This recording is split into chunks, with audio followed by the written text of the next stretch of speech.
पहले तो ये जो सब्जेक्ट है पेपर वन में, तो 10 सेक्शन है, इसमें ये एक सेक्शन है लॉजिकल रीजनिंग। लॉजिकल रीजनिंग, अब मैं तुम्हें थोड़ा बताऊं। लॉजिकल रीजनिंग इनहेरेंटली या नेचुरली इंग्लिश मीडियम में ही ज्यादातर किताबें इसके अवेलेबल है। हिंदी में जो एक दो किताबें अवेलेबल है, ठीक है, वो बेसिकली रूपांतर है उसी इंग्लिश मीडियम वाले का। तो मैं इंग्लिश हिंदी दोनों ही लिखूंगा। मैं यहाँ पे जो भी टेक्निकल टर्म है उसका मैं हिंदी लिख दूंगा, मैं हिंदी लिख दूंगा। और मैं अब जैसे एग्जाम्पल है, एग्जाम्पल का मैं हिंदी में बोल दूंगा, जिनको लिखना है लिख लेना। बहुत सारा मैं यहाँ पे हिंदी में भी लिख दूंगा, टेक्निकल वर्ड भी हिंदी में लिख दूंगा। तो मैं दोनों मीडियम में पढ़ा रहा हूँ, दोनों मीडियम में पढ़ा रहा हूँ, क्योंकि मैंने ये बोला कि ये सब्जेक्ट नेचुरली इंग्लिश मीडियम में किताबें अवेलेबल ज्यादा है और वहीं से आया है बेसिकली, और उसको हिंदी रूपांतर किया गया है। ठीक है, मैं दोनों मीडियम के लिए पढ़ा रहा हूँ। कुछ लोग बच्चे हिंदी हिंदी करते रहते हैं, मैं दोनों मीडियम को पढ़ा रहा हूँ। शुद्ध हिंदी भी नहीं पढ़ा रहा हूँ, शुद्ध अंग्रेजी भी नहीं पढ़ा रहा हूँ, दोनों बाइलिंगुअल पढ़ा रहा हूँ। जो भी टेक्निकल टर्म है मैं अंग्रेजी में भी लिखूंगा, हिंदी में भी लिखूंगा। ठीक है, ओके। एग्जाम्पल की कोशिश करूंगा मैं हिंदी में भी लिख दूं, ठीक है। और जब नहीं लिखूंगा तो मैं बोल दूंगा, अपना आप लिख लेना। तो कॉपी पेन तैयार रखना। ये क्लास लगभग 25 घंटे का है, 25 घंटे का। आपके 2-2 घंटे की क्लास रोज है, तो 2 वीक या थोड़ा ज्यादा में खत्म हो जाएगा। 2 वीक या थोड़ा ज्यादा में खत्म हो जाएगा। 2 वीक, 1-2 दिन लग जाए, क्योंकि मंडे टू सैटरडे मैं क्लास लूंगा, है ना। तो आपका टॉपिक है लॉजिकल रीजनिंग। लॉजिकल रीजनिंग, है ना। हिंदी में तार्किक तर्क, तार्किक तर्क बोल सकते हैं। लॉजिकल रीजनिंग, तार्किक तर्क, ठीक है। अरे बता दिया पृथ्वी प्रकाश जी, 2 वीक, 25 घंटे की क्लास लगभग। 2 घंटे की क्लास है, 2 घंटे की क्लास हुआ करेगी। ठीक है, ये बेसिकली एक सब्जेक्ट है लॉजिक, वहां से ये टॉपिक तुम्हारे कोर्स में लिया गया। तर्कशास्त्र, तर्कशास्त्र से लिया गया है ये टॉपिक। मैं एक चीज बता दूं, पहला जो 2 दिन 3 दिन क्लास होगा, जनरली वो तुम्हें लगेगा कि थेरी जैसा है। क्या है? थेरी जैसा है ना।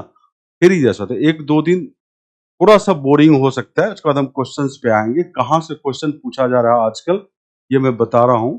पहले तो सिलेबस ब्रॉडली जान लो, क्या क्या है ब्रॉडली जान लो, ठीक है। कि क्या क्या, थोड़ा सा ये सब्जेक्ट बाकी सब्जेक्ट से डिफरेंट है और बहुत लोगों के लिए नया सब्जेक्ट है। तो आपको लगेगा नई नई बातें इसमें होगी, नए नए टर्म होंगे, ठीक है। तो ऐसा है कि क्या क्या पढ़ना है। तो इसमें पढ़ना है हमारे पास, सबसे पहला चीज जो जानना है क्या है, तो प्रोपोजिशन क्या होता है। प्रोपोजिशन क्या होता है, ऐसे मैं सिस्टमेटिक बता रहा हूं। हो सकता है आपके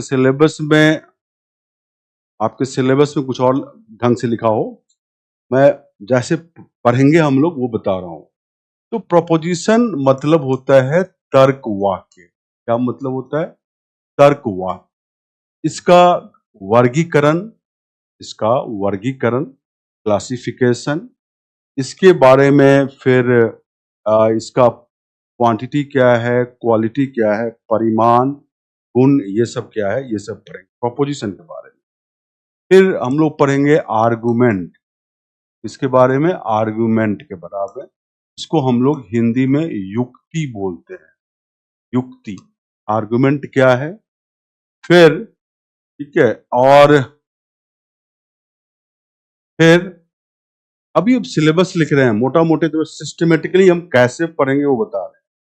आर्गुमेंट, इसका स्ट्रक्चर कैसा होता है, स्ट्रक्चर, ठीक है, मतलब संरचना क्या है। और इसका डिटेल आर्गुमेंट के बारे में हम पढ़ेंगे। आर्गुमेंट के बारे में हम डिटेल पढ़ने वाले हैं। फिर इसके बाद हम पढ़ेंगे कि भाई डिडक्टिव रीजनिंग क्या होता है और इंडक्टिव रीजनिंग क्या होता है। तो डिडक्टिव डिडक्टिव रीजनिंग क्या होता है ना? मतलब इसको हिंदी में बोलते हैं निगमनात्मक तर्क क्या है? और फिर या डिडक्ट, ठीक है, डिडक्शन वर्सेस इंडक्शन भी बोलते हैं, या डिडक्टिव रीजनिंग डिडक्शन भी बोलते हैं। निगमनात्मक तर्क, फिर है इंडक्टिव रीजनिंग क्या होता है? इंडक्टिव रीजनिंग क्या होता है ना? इंडक्टिव रीजनिंग का मतलब होता है हिंदी में आगमनात्मक तर्क, ठीक है। तो निगमनात्मक और आगमनात्मक तर्क क्या होता है, ये लोग हम लोग पढ़ेंगे।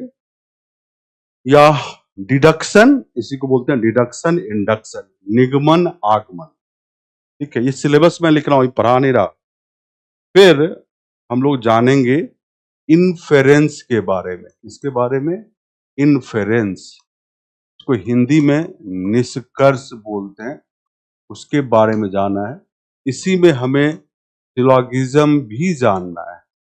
सिलोगिज्म हिंदी में इसको न्याय युक्ति या न्याय निगमन ये सब बोलते हैं, न्याय निगमन। फिर हमें जानना है square of opposition, square of opposition. Square of opposition को हिंदी में बोलते हैं विरोध का वर्ग, विरोध का वर्ग, विरोध का वर्ग। वैसे बता दूं, लॉजिकल रीजनिंग नहीं मिलेंगे, टाइमिंग का तो मुझे यही मिला है। मैं मॉर्निंग चाह रहा था, बट मॉर्निंग से लेके आप लोगों का दोपहर तक बहुत सारे क्लासेस होते हैं, तो मेरे को यही टाइम मिला है, इसमें पढ़ा रहा हूँ। मैंने अपना मैथ्स ऑप्शनल अभी बंद किया है, आप लोगों को पढ़ा रहा हूँ, समझ गए? मैथ्स ऑप्शनल बंद करके आप लोग पढ़ा, मुझे यही टाइम मिला है, ठीक है। बाकी टाइम में बाकी बैचेज हो रहे हैं, यूजीसी का ही बैच हो रहा है जहां तक मुझे पता है। तो स्क्वायर ऑफ अपोजिशन, विरोध का वर्ग, है ना? अब इसके बाद क्या पढ़ना है? तो इसके बाद पढ़ना है हमको formal, formal and informal, informal fallacy, फैलेसीज, है ना? इसको बोलते हैं औपचारिक, औपचारिक एवं अनौपचारिक, अनौपचारिक, है ना? अनौपचारिक फैलेसी का मतलब होता है भ्रांति। क्या मतलब होता है? भ्रांति बोलो, तर्क दोष बोलो, जो भी बोलना है, तर्क दोष भी बोल सकते हो, ठीक है। तर्क दोष, भ्रांति, ये जानना है।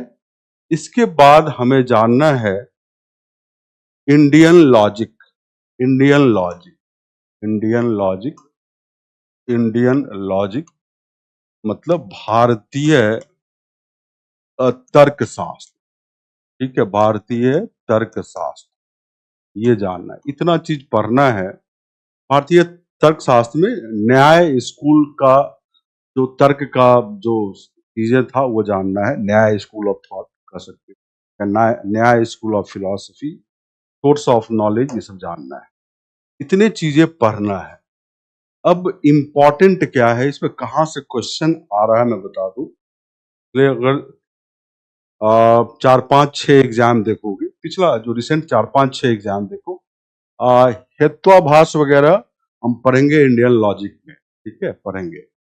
अब कहां से क्वेश्चन आ रहा है, जो पिछले 5-6 एग्जाम का देखोगे, 2023 का एग्जाम, 2024 का एग्जाम, 2022 का एग्जाम, जो 5-6 एग्जाम का देखोगे तो तुम्हें, हाँ, टोटल 5 क्वेश्चन, आपको पता ही है पेपर 1 में 10 टॉपिक है, हर एक से 5-5 क्वेश्चन आता है।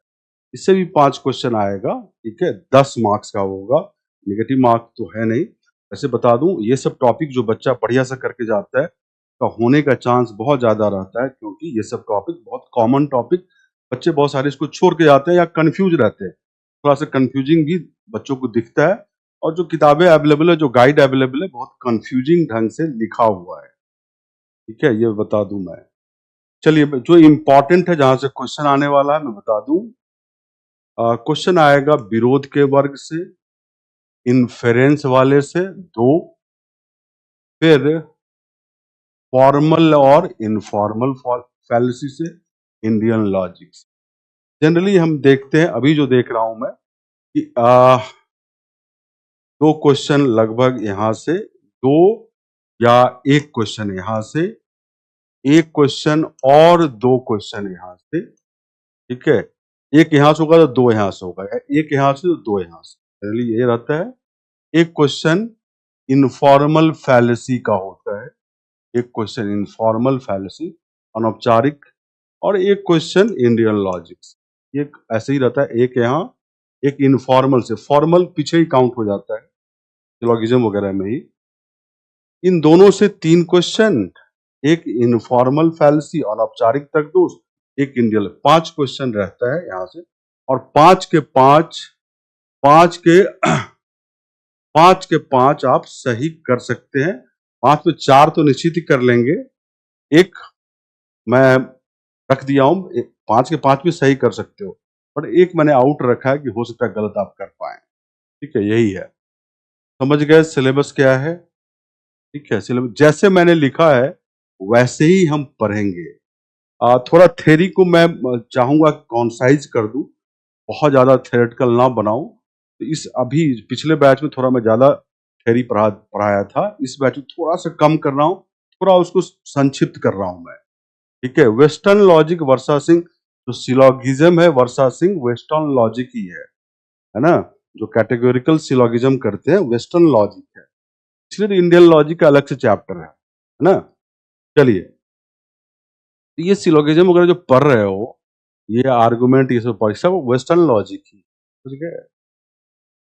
चलिए, जैसे लिखा हूं वैसे ही पढ़ेंगे, वैसे उसी तरह मैं लिख दिया हूं और उसी तरह से पढ़ेंगे। थोड़ा सा इस बार बाकी जो पीछे बैचेस पढ़ा है थेरिटिकल, थेरी बहुत डिटेल में पढ़ाया था, इस बार थोड़ा उसको हम लोग सारांश कर रहे हैं, थोड़ा आसान लगे आपकी चीजें। ठीक है, अब पढ़ते हैं। सबसे पहले अब जो सब्जेक्ट पढ़ रहे हैं वो है क्या? ये मुझे बताओ पहले कि रीजनिंग का मतलब क्या होता है? रीजनिंग का मतलब क्या होता है? ओहो, रीजनिंग का मतलब क्या होता है, बता सकते हो कोई? मैं थोड़ा आसान बनाने की कोशिश कर रहा हूं इसको, ठीक है। रीजनिंग का मतलब क्या होता है, तो बता सकते हो? रीजनिंग क्या है? रीजनिंग, ठीक है। रीजनिंग बेसिकली क्या है बताऊं मैं? ये एक मेंटल प्रोसेस है, मेंटल प्रोसेस कह सकते हो, मेंटल प्रोसेस जिसके थ्रू हम किसी चीज के बारे में सोचते हैं, थॉट प्रोसेस बोल सकते हैं। रीजनिंग एक थॉट प्रोसेस, सोचने का प्रोसेस है, थॉट प्रोसेस है। क्या है? Thought process, thought process. जैसे हम ये मान लो मेंटल प्रोसेस, मेंटल प्रोसेस है जो हम सोचते हैं, तो उसमें हम क्या करते हैं? कोई चीज रिमेम्बर करते हैं, याद करते हैं इस चीज को, या इमेजिन करते हैं, है ना, कल्पना करते हैं। इसी में एक मेंटल प्रोसेस हमारा रीजनिंग का भी है, क्योंकि हमारा जो दिमाग है, हमारा जो बुद्धि है, मेंटल प्रोसेस है, बहुत चीज करता है। उसमें इमेजिन करना, कोई चीज याद करना, और किसी चीज को रीजनिंग से सोचना, with reason, with reason. With reason का मतलब होता है कि किसी प्रोसेस के थ्रू सोचना, विथ रीजन। ठीक है, अपना कोई मेंटल प्रोसेस लगा देना, जैसे हमारे पीछे का कुछ ज्ञान है, उस आधार पे किसी चीज के बारे में इवेल्युएट करना, मूल्यांकन करना, ये बेसिकली है ना। तो reasoning is a mental process. ठीक है, अब लॉजिक का मतलब क्या है? लॉजिक तर्कशास्त्र, लॉजिक का मतलब क्या है, जो हिंदी में हम लोग तर्कशास्त्र लिखते हैं, तर्कशास्त्र, इसका मतलब क्या है? लॉजिक बेसिकली हमारा है साइंस ऑफ रीजनिंग। क्या है? Science of reasoning.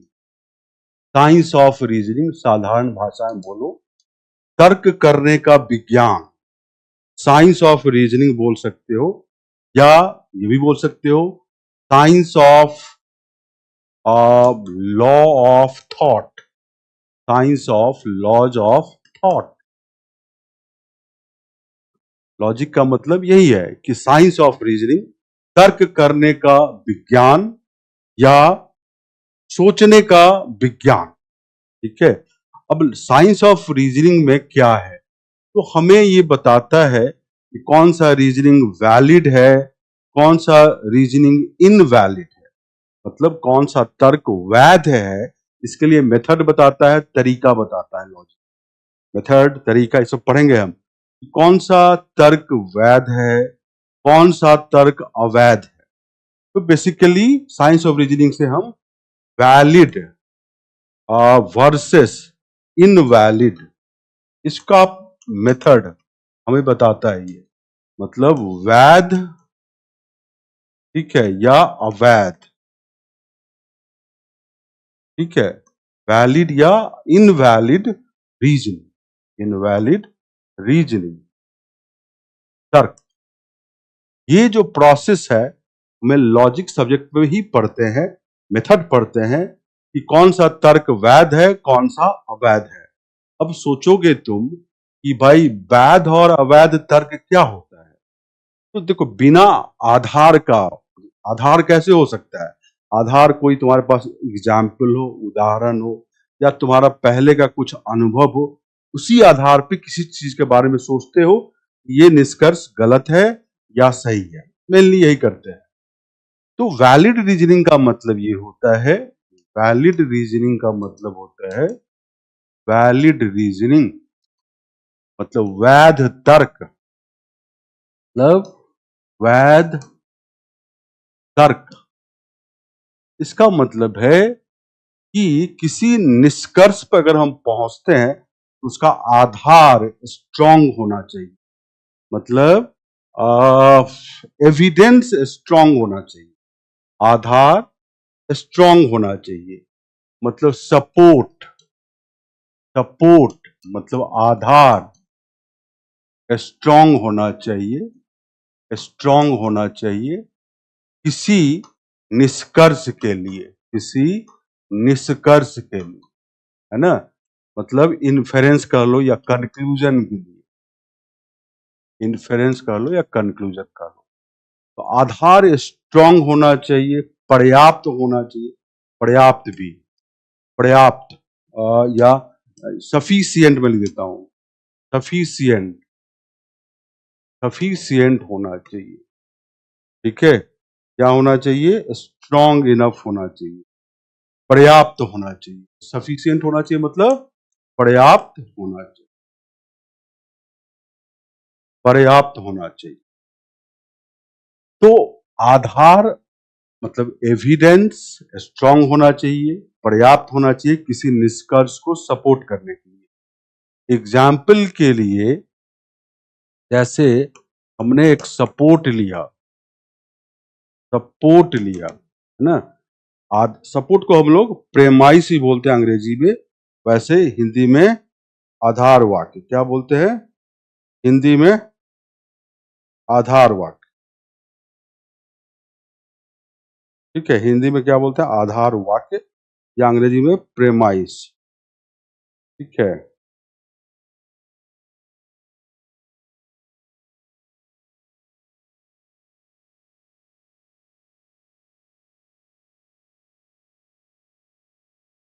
Just a minute.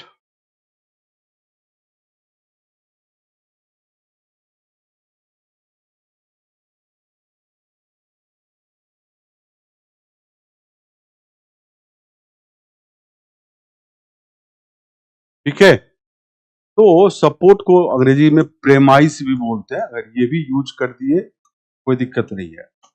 आधार वाक्य, ठीक है, हिंदी में आधार में लिख ही दिया हूं।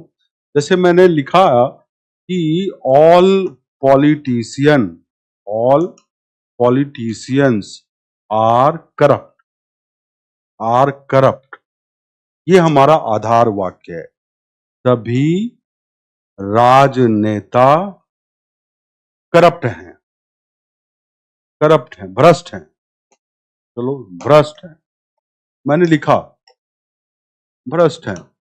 अब ये अगर आधार वाक्य है तो इसके बेसिस पे हम निष्कर्ष निकाल सकते हैं। क्या निष्कर्ष बोल सकते हैं कि सही है ये निष्कर्ष? क्या बोल सकते हैं कि कुछ भ्रष्ट लोग, कुछ भ्रष्ट क्या है, राजनेता है। क्या है? राजनेता है या राजनीतिज्ञ है। सम करप्ट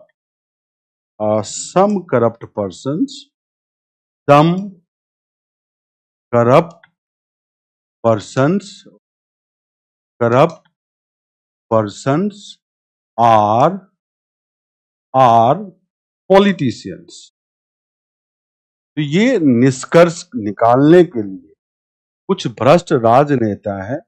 इस निष्कर्ष को निकालने के लिए ये जो आधार है इसको हम सही मान के चल रहे हैं, सभी राजनेता भ्रष्ट हैं। इसके बेसिस पे हम कह सकते हैं निष्कर्ष कुछ भ्रष्ट राजनेता है, और इसको बोलते हैं, ये क्या है, वैलिड रीजनिंग। क्या है? Valid reasoning. वैलिड रीजनिंग है।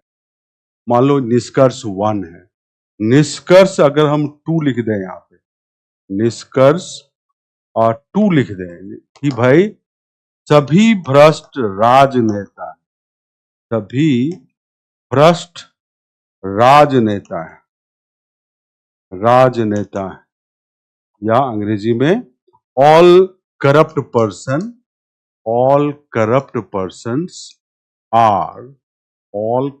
Persons are politicians. अगर ये बोल दे तो निष्कर्ष 2 के लिए आधार जो दिया हुआ है ये सफिशिएंट नहीं है, सभी पॉलिटिशियन करप्ट हैं। इसके आधार पर हम ये नहीं कह सकते कि सभी करप्ट पॉलिटिशियन। तो ये वाला जो निष्कर्ष हमने निकाला उसके लिए जो आधार हमारा है क्या है, इनसफिशिएंट है, अपर्याप्त है। तो हम बोलेंगे इसको इनवैलिड रीजनिंग है ना। अवैध तर्क है ये। क्या है? अवैध तर्क है। किसके लिए अवैध तर्क है? निष्कर्ष 2 के लिए। निष्कर्ष 2 के लिए। ठीक है, तो कुछ समझ में आ गया? समझ में आ गया कि वैलिड रीजनिंग, इनवैलिड रीजनिंग, वैध तर्क, अवैध तर्क। आई होप आप समझ गए। ठीक है, या करेक्ट रीजनिंग, इनकरेक्ट रीजनिंग। ठीक है, समझ गए सब लोग?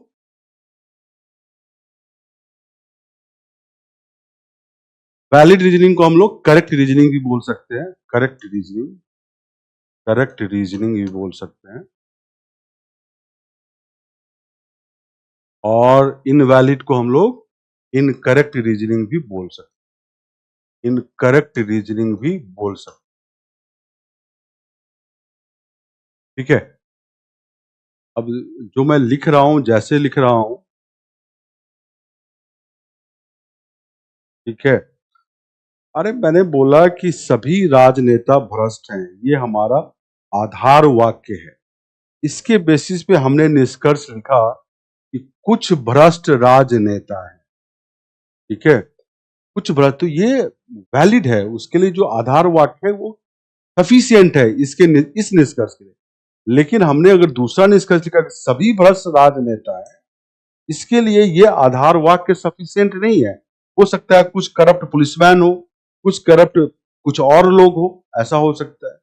तो ऐसे अगर हम थोड़ा सा डायग्राम से समझेंगे तो जैसे लिखा है कि सभी पॉलिटिशियन करप्ट हैं, ये पॉलिटिशियन है यहाँ पे और ये करप्ट है। ऐसा ही है ना भाई, सभी पॉलिटिशियन करप्ट हैं, ये हमारा आधार है। सारे पॉलिटिशियन करप्ट हैं।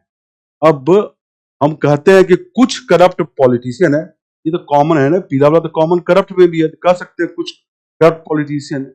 लेकिन सभी करप्ट पॉलिटिशियन है, ये कैसे कहोगे? इसके लिए ये तुम देखो, अब यहाँ पे जो लोग होंगे ये तो पॉलिटिशियन नहीं है ना, तो सभी करप्ट पॉलिटिशियन कैसे बोल दोगे? तो दूसरा वाला निष्कर्ष के लिए आधार वाक्य पर्याप्त नहीं है। समझ गए? अब तो समझ गए होगे भाई, अब तो समझ गए होगे।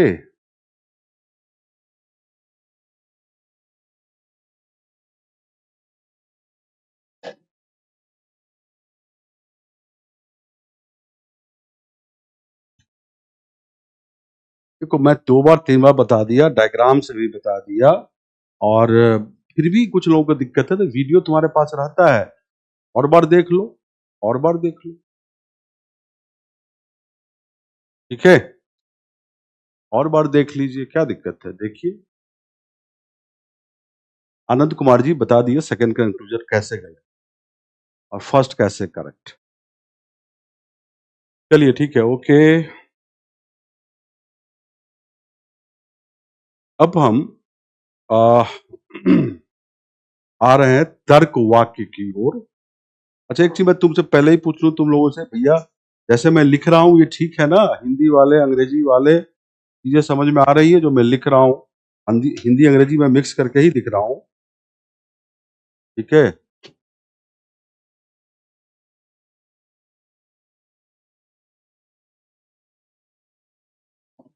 अरे नहीं समझे आनंद कुमार की, इसमें क्या समझना है? इतने सैकड़ों बच्चे समझ गए, तुमको समझ में नहीं आ रहा है? क्या है इसमें दिक्कत तुमको? मैंने बोला कि भाई सभी राजनेता भ्रष्ट है, ये आधार वाक्य है, इसी के बेसिस पे निष्कर्ष निकालना है। तो सभी राजनेता भ्रष्ट हैं, तो सभी राजनेता, ये पॉलिटिशियन है, करप्ट के अंदर आ गया। अब इस आधार पे अगर हम बोले निष्कर्ष कि भाई कुछ भ्रष्ट राजनेता है, तो करप्ट वाला जो वृत्त है, सर्किल है, और जो राजनेता वाला राजनीतिक वाला सर्किल है, उसमें जो कॉमन लोग हैं वो करप्ट भी है, पॉलिटिशियन भी है। तो कुछ करप्ट पॉलिटिशियन 100% सही है, ये निष्कर्ष निकाल सकते, गलत नहीं हो सकता है ना? तो ये वाला निष्कर्ष तो सही है ना? तभी तो नहीं है ना ये सब जो होगा ग्रीन वाला, ये करप्ट पॉलिटिशियन नहीं है। लेकिन ये जो पीला वाला है कॉमन है, करप्ट पॉलिटिशियन, कुछ भ्रष्ट राजनेता 100% करेक्ट है, करेक्ट रीजनिंग है, ठीक है? और दूसरा वाला सभी भ्रष्ट राजनेता है, ये कैसे गलत हो गया? जहां पर ग्रीन है ये करप्ट लोग हैं, बट इनका राजनेता से तो अलग है ना ये हो सकता है कि पुलिसमैन हो या कुछ और हो, ये सब हो सकते हैं, कॉन्ट्रैक्टर हो, ठेकेदार हो, ये सभी करप्ट हो सकते हैं, ठीक है? तो सभी करप्ट पॉलिटिशियन है, ये कैसे कह देंगे? भैया अब नहीं समझ में आया तो मैं नहीं समझा सकता, अब नहीं समझ में आया तो मैं, देखो यहाँ सैकड़ों की संख्या में बैठे हुए हो, मैं एक एक बच्चे को एक एक चीज समझा कैसे सकता हूँ? है, मैंने बोला कि मैं 2 बार 3 बार समझा देता हूँ, इसके बाद वीडियो तुम्हारे पास है, आप 2-3 बार देखिए उसको। अगर एक ही चीज को मैं 10 बार समझाऊंगा तो काफी बोरिंग होगा, बाकी लोग यहाँ पर एक नहीं सैकड़ों बच्चे हैं, मेरे सामने 7 बैच है, 6 बैच है, तो थोड़ा समझने की कोशिश करो भाई, नहीं तो फिर ये क्लास अच्छा बोरिंग लगेगा।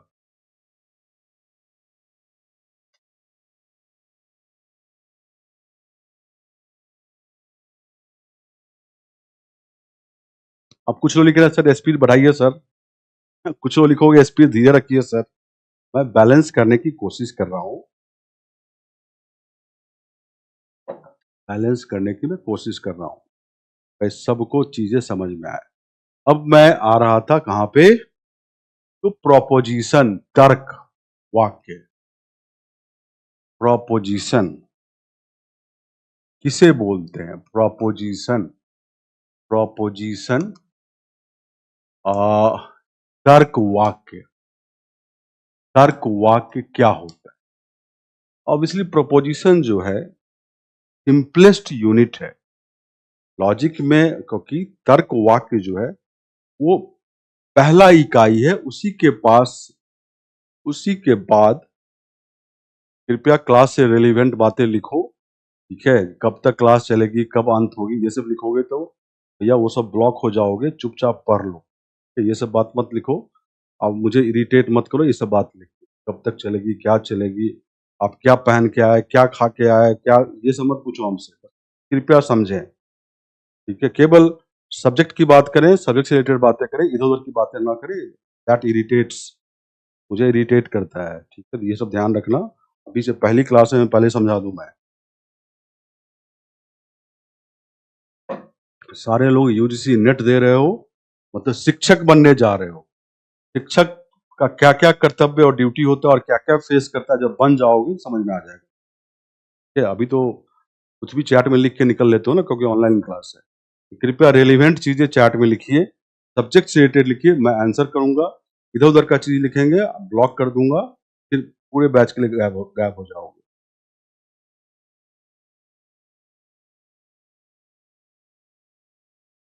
अब मैं बात कर रहा हूं तर्क वाक्य, सबसे कह सकते हो कि बेसिक चीज है लॉजिक का। तर्क वाक्य क्या होता है? क्या सभी वाक्य तर्क वाक्य मान लेंगे लॉजिक में, या किसको मानेंगे? तो मैं लिख रहा हूं, proposition is a simple sentence. Proposition is a simple sentence, is a simple sentence which has some truth value। ठीक है, तो तर्क वाक्य एक साधारण वाक्य है। तर्क वाक्य एक साधारण वाक्य है, एक साधारण वाक्य है ना, वो वाक्य है जिसका कुछ जिसका कुछ सत्य मूल्य है। सत्य मूल्य है, मतलब तर्क वाक्य एक साधारण वाक्य है जिसका कुछ सत्य मूल्य है। अब सत्य मूल्य का मतलब क्या है, ट्रुथ वैल्यू का मतलब क्या है, कि आनंद कुमार, लग रहा है तुम ब्लॉक हो जाओगे। आप एक दो अलग अलग कलर से लिखिए सर, मोटा लिखिए, पतला लिखिए, ये लिखिए, मुझे लग रहा है कि तुम ब्लॉक हो जाओगे। ठीक है, तो चुपचाप देखो, जैसे लिख रहा हूं मैं व्हाइट से लिखता हूं, मैं यहाँ पे कोई पेंटिंग सेंटिंग करने नहीं आया हूं।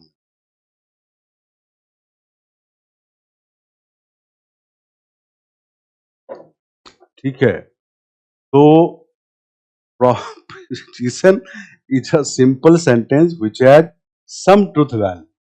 तर्क वाक्य एक साधारण वाक्य है जिसका कुछ सत्य मूल्य है। तो यहाँ पे साधारण वाक्य का मतलब, जो वाक्य हम लिखते हैं किसी चीज में, साधारण वाक्य वैसा है ये, और सत्य मूल्य है, ट्रुथ वैल्यू है, मतलब वो सत्य भी हो सकता है और असत्य भी हो सकता है। ट्रुथ वैल्यू का मतलब यही होता है, इट कैन बी ट्रू और इट कैन बी फॉल्स। ये सत्य भी हो सकता है और असत्य भी हो सकता है। अगर हम रियल वर्ल्ड की बात करें, जो हम देखते हैं अपने आसपास, ये बोल दिया जाए कि भाई सूर्य एक ग्रह है पृथ्वी का, जो अर्थ के चारों ओर घूमता है। एक वाक्य है कि सूर्य ग्रह है इसका, पृथ्वी का, sun is a planet of earth. साधारण वाक्य है, बट ये फॉल्स है। अगर रियलिटी से बात करो, रियल वर्ल्ड से बात करो, दिस इज फॉल्स। कि ट्रूथ वैल्यू क्या है, असत्य है। अब हम लिख दें कि earth is a planet of sun. Earth is a earth earth सूर्य का ग्रह है, सत्य वाक्य है। कि ट्रूथ वैल्यू क्या है, सत्य है। समझ गए? तो तर्क मूल्य यही होता है। ठीक है, कि ऐसे वाक्य जो साधारण वाक्य हो और जिसका कुछ ट्रुथ वैल्यू हो, तो या तो ट्रू हो या तो फॉल्स हो। अब ऐसे वाक्य कौन से होते हैं? तो ऐसे वाक्य जनरली होते हैं इंफॉर्मेटिव इंफॉर्मेटिव और इंडिकेटिव सेंटेंसेस। Indicative sentences. ठीक है, हिंदी में इसी चीज को मैं यहाँ पर येलो में लिखता हूं, इसी चीज को हिंदी में स्टार को मैं लिख रहा हूं। कौन से वाक्य? सूचनात्मक, सूचनात्मक, सूचनात्मक, ठीक है, सूचनात्मक तथा तथ्यात्मक, तथा तथ्यात्मक, तथ्यात्मक वाक्य, ये प्रोपोजिशन का तर्क वाक्य का काम करता है। ठीक है, ये किसका काम करता है? तर्क वाक्य का। सूचनात्मक, आई होप समझते हैं, जो चीज, जो वाक्य सूचना दे। तथ्यात्मक, ऐसा वाक्य जो तथ्य को बताया, जैसे अभी बताया मैंने, सूर्य पृथ्वी का ग्रह है, एक तथ्य बता रहा है, बट ये गलत है, फॉल्स है, इसकी ट्रुथ वैल्यू क्या है? फॉल्स है। फिर मैंने बोला कि पृथ्वी सूर्य का ग्रह है, तथ्यात्मक वाक्य है, तथ्य बता रहा है। ठीक है, तो बेसिकली क्या हो गया कि सत्य है ये।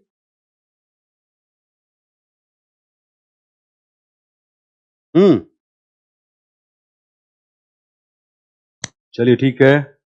अब कौन से वाक्य को हम तर्क वाक्य नहीं मानते हैं?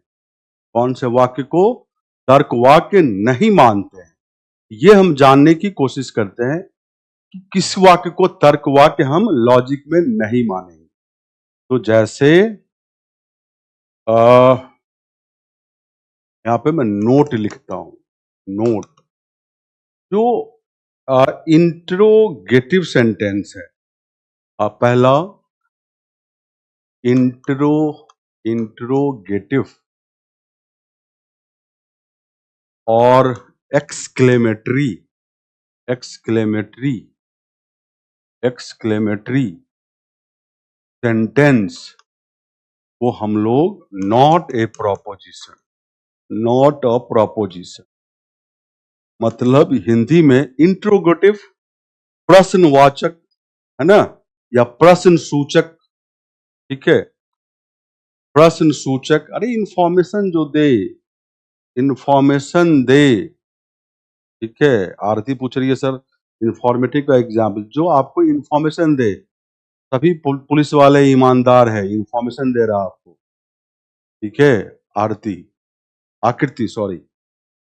तो इसका हिंदी है प्रश्न सूचक या विस्मयादि बोधक, प्रश्न सूचक या प्रश्नवाचक, प्रश्न सूचक या विस्मयादि, विस्मयादि बोधक वाक्य तर्क वाक्य नहीं है, तर्क वाक्य नहीं है, इसे नहीं मानते हैं, इसका कोई ट्रुथ वैल्यू नहीं होता है। ठीक है, जैसे प्रश्न सूचक तो समझते ही हो, प्रश्न सूचक समझते हो, क्या यह लोहा 50 किलोग्राम का है? प्रश्न सूचक है, कोई ट्रुथ वैल्यू नहीं है, सत्य या असत्य वाला। जैसे अरे कितना अच्छा ये इंद्रधनुष दिख रहा है, ये विस्मयादि बोधक है, ये तर्क वाक्य नहीं माना जाता है, इसमें लॉजिक। समझ गए बात को? समझ गए भाई? प्रश्न सूचक या प्रश्नवाचक विस्मयादि बोधक तर्क वाक्य नहीं है, क्योंकि ट्रुथ वैल्यू उसका नहीं है, सत्य मूल्य नहीं है, सत्य असत्य वाली बात है। क्या इस लोहे की वजन 25 किलोग्राम है? अब ये सत्य होगा असत्य होगा, क्या है? या क्या इस लोहे की वजन कितना है, इस लोहे की वजन कितना है? ठीक है, कितना सुंदर ये आसमान में तारा दिख रहा है। ठीक है, तो ये सब विस्मयादि बोधक हो गया, इसको हम तर्क वाक्य नहीं मानेंगे। इसी तरह, है ना, आगे है note to, note to commands, commands, ये सब सेंटेंस के टाइप होते हैं, ग्रामर वगैरह में पढ़े होंगे। कमांड्स, इसको हिंदी में बोलते हैं आदेशात्मक, आदेशात्मक। ये तर्क वाक्य नहीं है, not a proposition, not a proposition, मतलब ये तर्क वाक्य नहीं है। क्या है? नहीं है, लॉजिक में से नहीं है मान। ठीक है, तो जैसे कहे कि bring a glass of water, bring a glass of water, bring a glass of water, है तो साधारण वाक्य कि भाई एक गिलास पानी लाओ। तो इसमें सत्यता और असत्यता क्या है?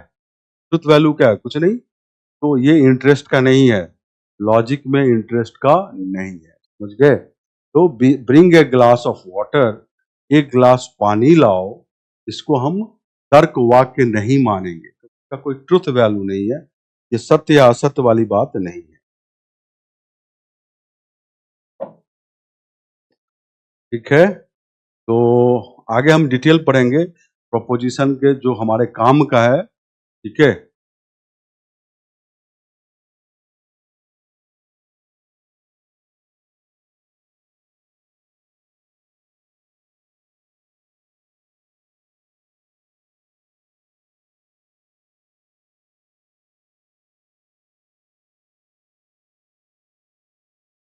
तो bring a glass of water, एक ग्लास पानी लाएं या लाओ। Switch on the television, television को स्विच ऑन करो। ये सब आदेशात्मक है, आदेशात्मक है। ये हम क्या है कि नहीं मानेंगे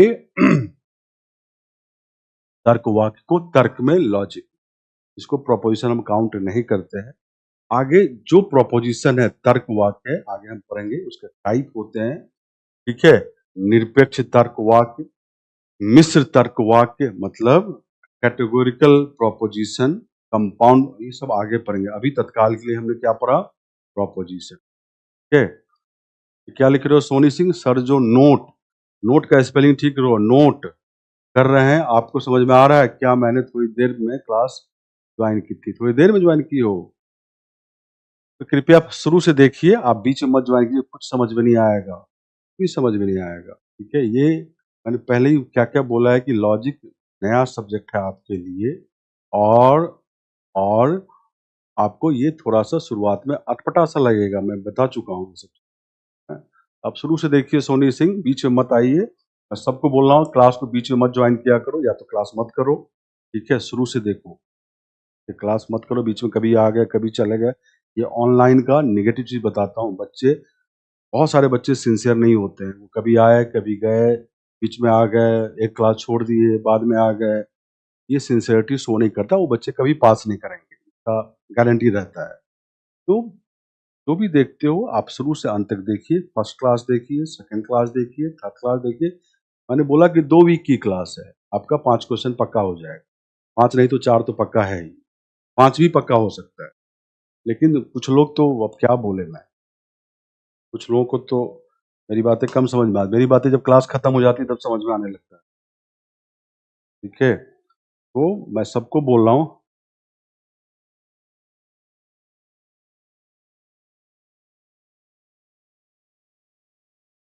कोई टाइम नहीं चेंज होगा, 6:30 से 8:30 मेरी क्लास होगी, मंडे से सैटरडे। अगर किसी दिन क्लास ऑफ होगी तो पहले आपको पता चले, या मैं ही बोल के चला जाऊंगा। ठीक है, तो ऑनलाइन को अगर ऑफलाइन की तरह देखना है तो सिंसियरिटी मेंटेन कीजिए, और जैसे बोलता हूँ वैसे कीजिए। मैं बोल रहा हूँ 5 में 5 सही करके आओगे। अब जब पढ़ लोगे ढंग से, देखो 2 तरह से पढ़ाया जाता है। एक जुगाड़ बता देना कि ये क्वेश्चन आया तो ऐसे जुगाड़ लगा लेना। जुगाड़ लगाने का पढ़ाई करोगे तो कभी अच्छा नहीं करोगे। एक होता है कि आप चीज़ों को ढंग से पढ़ें, आपको सब चीज़ पता है, किसी तरह का क्वेश्चन आए, आसान आए, डिफ़िकल्ट आए, जुगाड़ लगाने वाली बात नहीं है। आप सोच के उसका आंसर कर सकते हैं।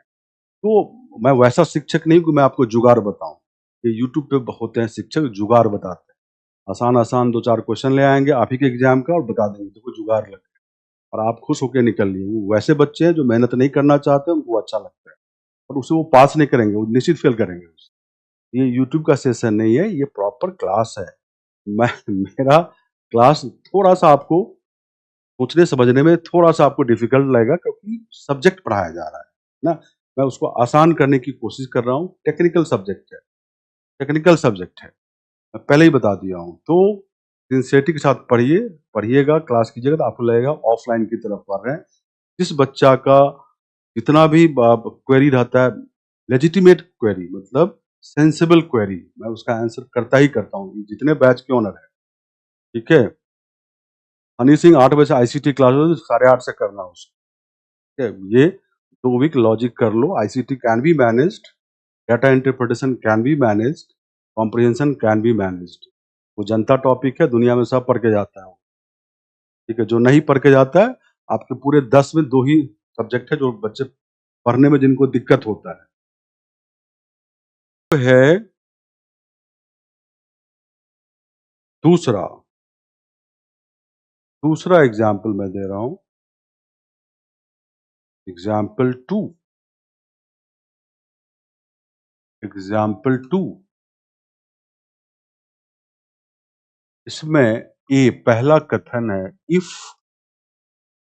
There is rain we will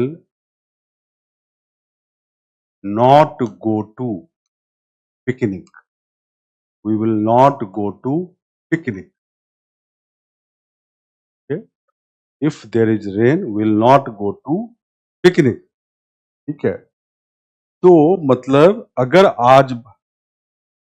आज बारिश होती है, तो हम पिकनिक नहीं जाएँगे। तो अगर आज बारिश होती है, हिंदी में है इसका, अगर आज बारिश, है ना, होती है, तो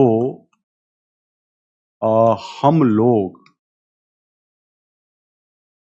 पिकनिक नहीं जाएँगे, पिकनिक नहीं जाएँगे, नहीं जाएँगे। ये पहला कथन है, ठीक है? नहीं जाएँगे। अब है दूसरा कथन, इट्स रेनिंग, इट्स रेनिंग या इट इज़ रेनिंग, बारिश हो रही है, बारिश हो रही है, बारिश हो रही है। ये दूसरा कथन, तो हमने लिखा सी, हम लोग पिकनिक नहीं जाएंगे, हम लोग, देयरफॉर यहाँ लगा दिया, हम लोग पिकनिक नहीं जाएंगे, हम लोग पिकनिक नहीं जाएंगे, नहीं जाएंगे, नहीं जाएंगे, नहीं जाएंगे, ठीक है? नहीं जाएंगे, ठीक है? नहीं जाएंगे, ठीक है? तो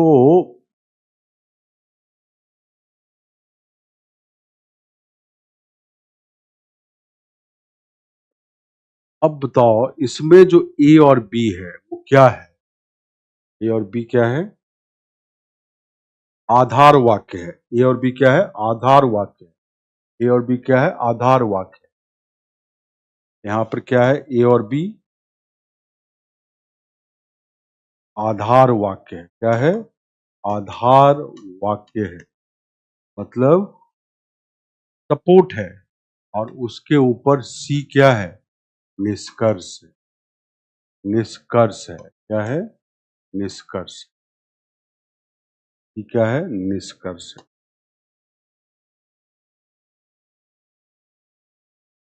ठीक है? तो ए और बी क्या है? आधार वाक्य है और सी क्या है? निष्कर्ष है।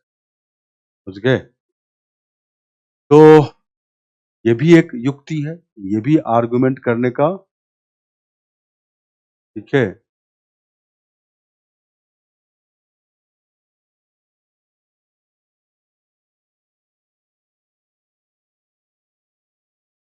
इंग्लिश लिख दीजिए, हिंदी बोल दीजिए, समझ लेंगे। भाई बताओ, ऐसे करें अंग्रेजी में लिख दे, हिंदी बोल दे, समझ जाओगे सब लोग, या हिंदी भी लिखें?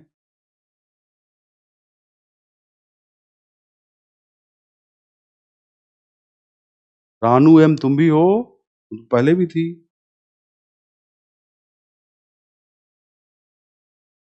नहीं, कभी नहीं। रानू एम इसी इसी तरह लिखा गया है कि ए बी आधार वाक्य होगा, सी निष्कर्ष होगा।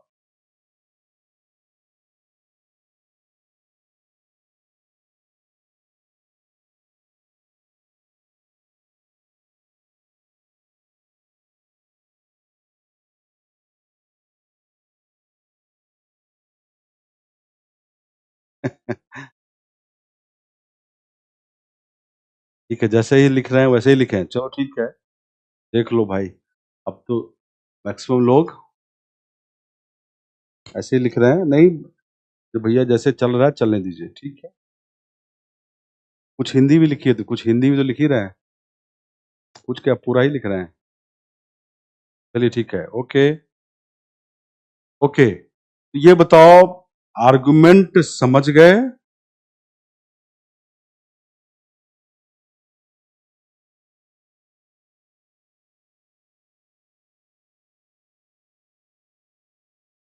आर्गुमेंट समझ गए? युक्ति समझ में आया क्या होता है?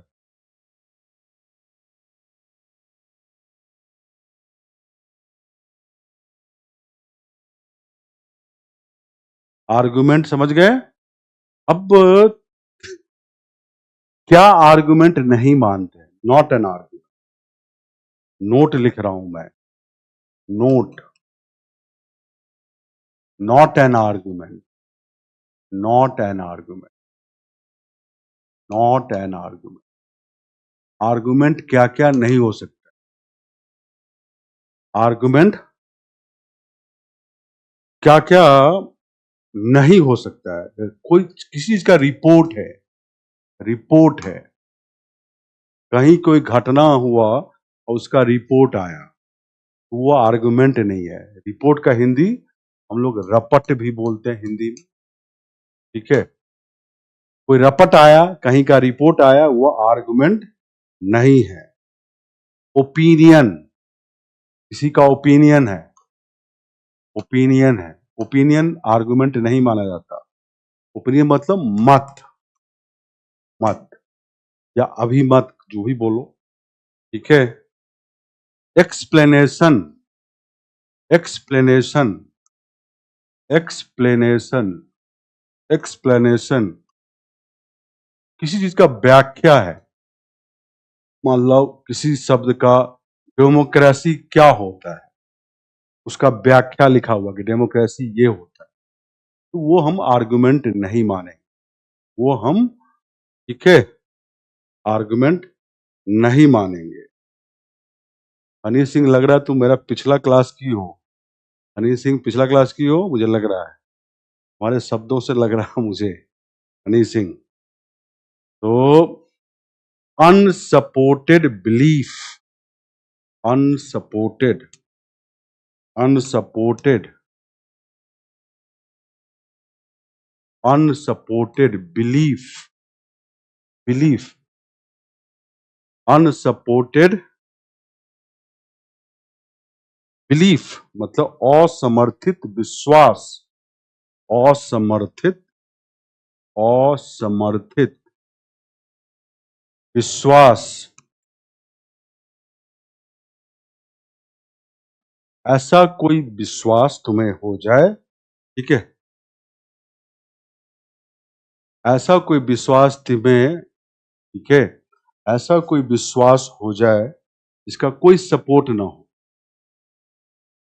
अब तुम्हें कोई कहानी सुना दिया कि भाई उस बिल्डिंग में भूत रहता है, और तुम रात में जा रहे थे, वहां कुछ ऐसा दिखा, मान लो कोई बिल्ली कूद गई हो या कुछ ऐसा, तुम्हें कुछ आवाज सुनाई दिया, तुम ही मान ली कि भूत, कि भाई ऐसा खड़खड़ाया, खड़खड़ाया जो भी, और वहां भूत है, तुम भी ये विश्वास रखने लगे। उसका कोई सपोर्ट नहीं है और तुम उस पर कहानी बना दिए, सपोर्ट नहीं है, अनसपोर्टेड बिलीफ है, असमर्थित विश्वास। वो कोई युक्ति नहीं है, तर्क नहीं है। इलुस्ट्रेशन, दृष्टांत, इलस्ट्रेशन, कोई उदाहरण देना, इलस्ट्रेशंस, दृष्टांत, ठीक है, दृष्टांत, कोई उदाहरण देना, दृष्टांत। ये सब हम युक्ति नहीं मानते हैं, ठीक है, इन सबको हम युक्ति नहीं मानते, ठीक है, क्लियर है।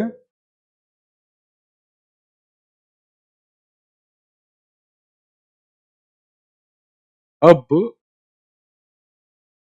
आर्गुमेंट के बारे में थोड़ा सा जानो तुम, आर्गुमेंट के बारे में, कि आर्गुमेंट जो है ये वैलिड हो सकता है या इनवैलिड हो सकता है। क्या हो सकता है? वैलिड या इनवैलिड, वैध या अवैध हो सकता है।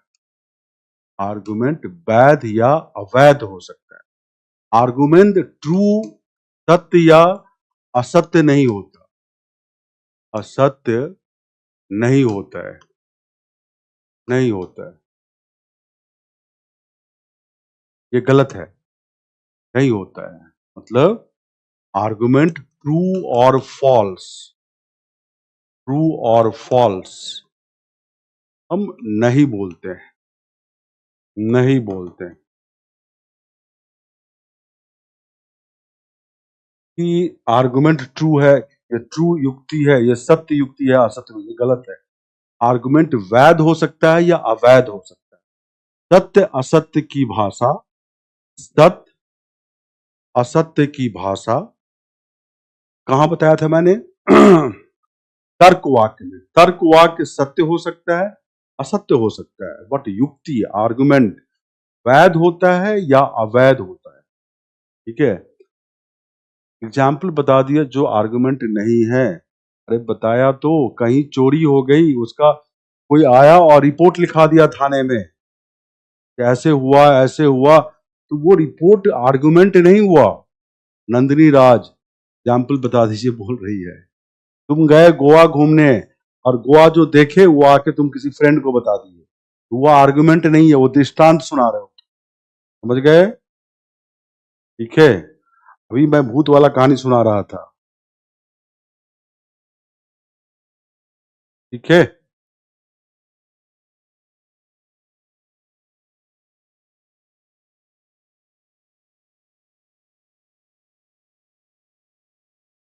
अच्छा, तुमने मुझसे मैथ से पढ़ा है? हाँ रानू, और नाम से मैं परिचित हूँ, ठीक है। तो जो तर्क वाक्य है वो सत्य या असत्य होता है, आर्गुमेंट वैलिड या इनवैलिड होता है। वैलिड, वैध का अभी पढ़ेंगे, ये सब डिटेल में आगे, जस्ट आपको इंट्रो टाइप का है ये। आर्गुमेंट अवैध होने का मतलब है कि जैसे कोई आधार वाक्य है, एक या दो आधार वाक्य, उस पर निष्कर्ष निकाला गया, जब निष्कर्ष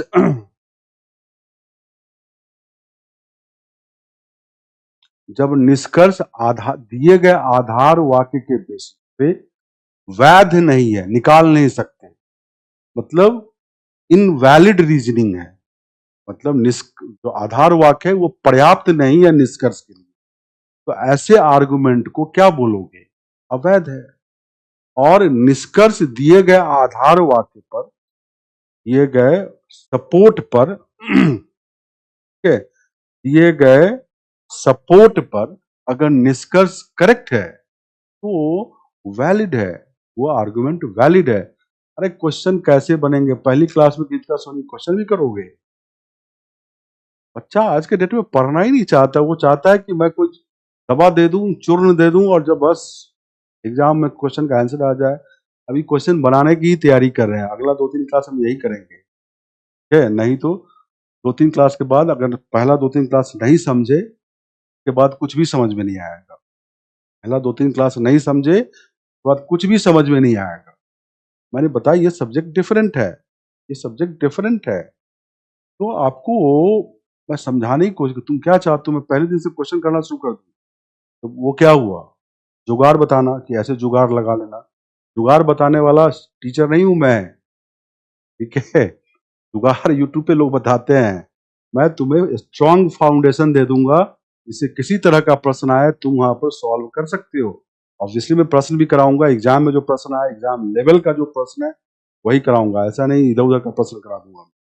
एग्जाम लेवल का, एग्जाम ओरिएंटेड जो एग्जाम में आता है। मैं थोड़ा डिफरेंट टाइप का शिक्षक हूँ, ठीक है। मैं यूपीएससी के अलावा एक यही सब्जेक्ट में पढ़ा रहा हूँ तुम्हारे बैच में, बाकी मैं किसी सब्जेक्ट में नहीं जाता मैं, ठीक है। चलिए ठीक है, आप जैसे पढ़ाया जा रहा पढ़िए ना। मैं क्या बता रहा था, ये कौन बोल रहा है?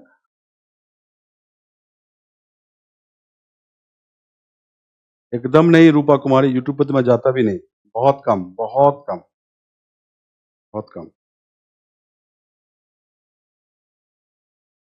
साक्षी कुमारी एग्जाम्पल दीजिए सर।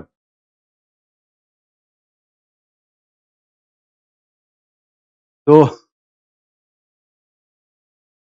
एग्जाम्पल तो दिए ना, अभी तो पीछे भी दे रहे थे कि जैसे सभी पॉलिटिशियन करप्ट है, अगर माने देखो सभी पॉलिटिशियन करप्ट है और इसीलिए कुछ करप्ट पॉलिटिशियन, ये अपने आप में दो लाइन युक्ति है, आर्गुमेंट है और वैलिड है, वैध है। अगर मैं बोल दूं दूसरा युक्ति, दूसरा आर्गुमेंट कि सभी पॉलिटिशियन करप्ट है इसीलिए सभी करप्ट पॉलिटिशियन है, ये अवैध है। मैं पहले बताया था ना, पहले बताया तो था ये एग्जाम्पल, तुम उसको रिलेट करो ना।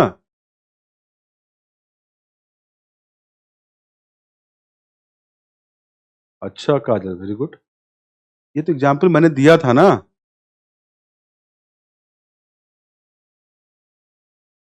मुझे लगता है कुछ बच्चों का बीच बीच में क्लास या तो रुक जा रहा है और बाद में आते हैं मुझसे, ठीक है।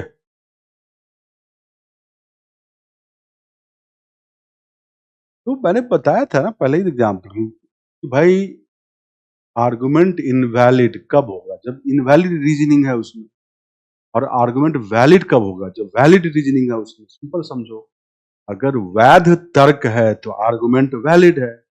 मतलब वैध तर्क का मतलब क्या बताया था मैंने, जो आधार वाक्य है, जो प्रेमाइसेस है, सफिशियंट है निष्कर्ष के लिए, तो वो पूरा का पूरा आर्गुमेंट युक्ति वैध हो गया। अगर आधार वाक्य पर्याप्त नहीं है निष्कर्ष के लिए, इसका मतलब वो जो आर्गुमेंट है वो अवैध है, इनवैलिड रीजनिंग है। बस सिंपल सी बात है, समझ गए? अब क्या बताऊं मैं, अब तो बताया तो।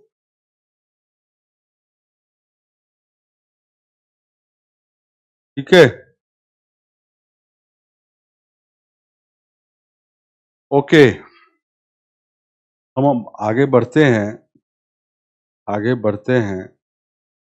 अब आप लोगों को मैं समझाने की कोशिश कर रहा हूं, भाई डिडक्टिव आर्गुमेंट क्या होता है, डिडक्टिव आर्गुमेंट क्या होता है, डिडक्टिव आर्गुमेंट क्या होता है, डिडक्टिव आर्गुमेंट क्या होता है, या इसको डिडक्टिव रीजनिंग क्या होता है, डिडक्टिव, डिडक्टिव रीजनिंग क्या होता है, डिडक्टिव रीजनिंग क्या होता है, हिंदी में निगमनात्मक, मैं पहले भी लिखा फिर से लिख रहा हूं, निगमनात्मक युक्ति क्या है, निगमनात्मक युक्ति क्या है, डिडक्शन क्या है, निगमन क्या है, बेसिकली ये बता रहा हूं मैं। निगमनात्मक युक्ति क्या है, निगमन, ठीक है। कुछ बच्चों को बहुत मुश्किल से दिमाग में जा रहा है, अरे बच्ची ऐसा है कि ये जिंदगी में तुम पहली बार सुन रहे हो सब्जेक्ट, आपको 2 बार वीडियो देखना चाहिए और 2 बार आपको पीडीएफ पढ़ना चाहिए अगर समझना है तो, ठीक है। निगमनात्मक युक्ति, डिडक्टिव आर्गुमेंट क्या हो, देखो जो इसका बेसिकली फॉर्म है, फॉर्म मतलब आकार ना, उसमें क्या होगा कि आधार वाक्य दिया रहेगा, आधार वाक्य दिया रहेगा, आधार वाक्य दिया रहेगा, मतलब प्रेमाइसेज दिया रहेगा, प्रेमाइस या प्रेमाइसेज, और कंक्लूजन दिया रहेगा, ऐसे ही लिखा रहता है, कंक्लूजन दिया रहेगा मतलब निष्कर्ष दिया रहेगा। समझो, जो भी आधार वाक्य में दिया है उसको हमेशा, इसको हमेशा सही मानना है, इवन इफ तुमको लगता हो कि रियल वर्ल्ड में ये सही नहीं है। और क्योंकि जो निष्कर्ष है इसी आधार वाक्य के आधार पे है, तो हमें इस आधार वाक्य को हमेशा हमेशा सही मानना पड़ेगा। डिडक्टिव आर्गुमेंट, आधार वाक्य को हमेशा हमेशा ट्रू मानना है, सही मानना है, सत्य मानना है, ट्रू मानना है, इवन इफ वो हमारे आसपास जो दिखता है उससे अलग हो, तो कोई मतलब नहीं है, क्योंकि ये निष्कर्ष इसी आधार वाक्य के बेसिस, निष्कर्ष ही वैलिड होता है या इनवैलिड, वैध होता है या अवैध होता है, इस आधार वाक्य के बेसिस। तो पहले आधार वाक्य फिर निष्कर्ष, इसी को हम लोग बोलते हैं फॉर्म, आकार, इसका आर्गुमेंट का। जैसे एग्जाम्पल मैं दे रहा हूं, एग्जाम्पल दे रहा हूं, ऐसे समझो एग्जाम्पल, जैसे मैं लिखता हूं all dogs are cats, are cats and all dogs are cats, और मैंने लिखा all dogs are cats, all cats, और यहां लिखा मैंने ऑल कैट्स आर, है ना, ब्लैक। मुझे उम्मीद है हिंदी आप समझ रहे हैं। Therefore all dogs are black, all dogs are black. ठीक है, हिंदी आप समझ रहे हैं इसका। सभी कुत्ते बिल्ली हैं, सभी बिल्लियां काली है, इसीलिए सभी कुत्ते काली हैं। अब देखो ये एक आर्गुमेंट है। अब इसमें ये दो जो तर्क वाक्य है, ऊपर वाला ये क्या है, आधार वाक्य है, आधार वाक्य है, और ये जो देयरफॉर लिखा हुआ है ये क्या है, निष्कर्ष है। अब तुम्हें ये आर्गुमेंट है, ये क्या है, आर्गुमेंट है। हम इसके प्रोपोजिशन जो तर्क वाक्य का अरेंजमेंट देखना कैसे लिखा हुआ है, वो उसको हम आकार बोलते हैं, फॉर्म ऑफ दिस आर्गुमेंट। तो ऑल डॉग्स आर कैट्स, ये तो रियल वर्ल्ड में सही नहीं होता है। ठीक है, ठीक है, तो रियल वर्ल्ड में सही नहीं होता है, लेकिन ये निष्कर्ष जो है इस दोनों आधार वाक्य पे, इस आधार वाक्य को सत्य मान के चलना है। इसके बेसिस पे ये निष्कर्ष वैध है या अवैध है ना। तो ये वैध है, हम बाद में पढ़ेंगे कि ये वैध युक्ति है। क्या है, वैध युक्ति, वैध युक्ति है ना, वैध युक्ति है, और मतलब वैलिड आर्गुमेंट है। क्या है ये, वैलिड आर्गुमेंट है। इसको ऐसे बोला जाता है कि since all dogs are cats and all cats are black, therefore all dogs are black, ऐसे बोला जाता है। तो ये अपने आप में आर्गुमेंट हो गया, युक्ति हो गया, आधार वाक्य को सत्य मान रहे हैं क्योंकि उसी के बेसिस पे निष्कर्ष लिखा हुआ। इसका रियल वर्ल्ड में तो ये गलत है, फॉल्स है, लेकिन तो हम लोग इस आधार वाक्य को सत्य मान के इस निष्कर्ष की वैधता को देख रहे हैं। अगर हम इसका देखो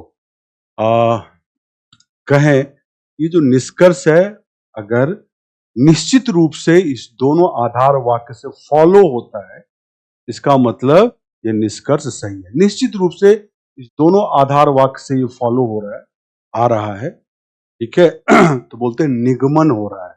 इस निष्कर्ष का निगमन इस दोनों आधार वाक्य के बेसिस पे हो रहा है।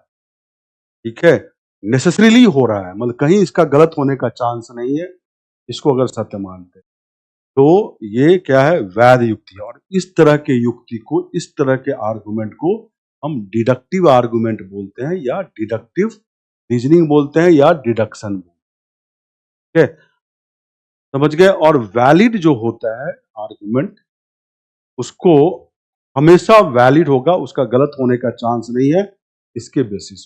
ये क्या है? वैलिड आर्गुमेंट, ठीक है। ये क्या है? डिडक्शन है, ठीक है। और इसमें 3 जो तर्क वाक्य लिखा हुआ है, पहला कौन, दूसरा कौन, तीसरा कौन, ये बड़ा मैटर करता है वैलिडिटी चेक करने के लिए, ठीक है। वैलिडिटी चेक, ठीक है,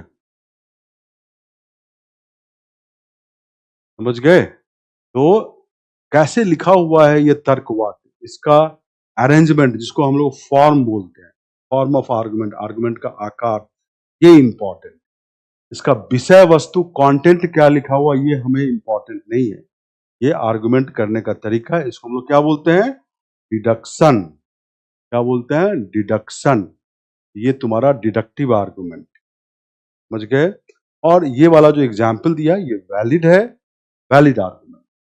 और डिडक्टिव आर्गुमेंट में निष्कर्ष अगर वैलिड है, वैध है, तो नेसेसरीली इस आधार वाक्य से ही फॉलो होगा।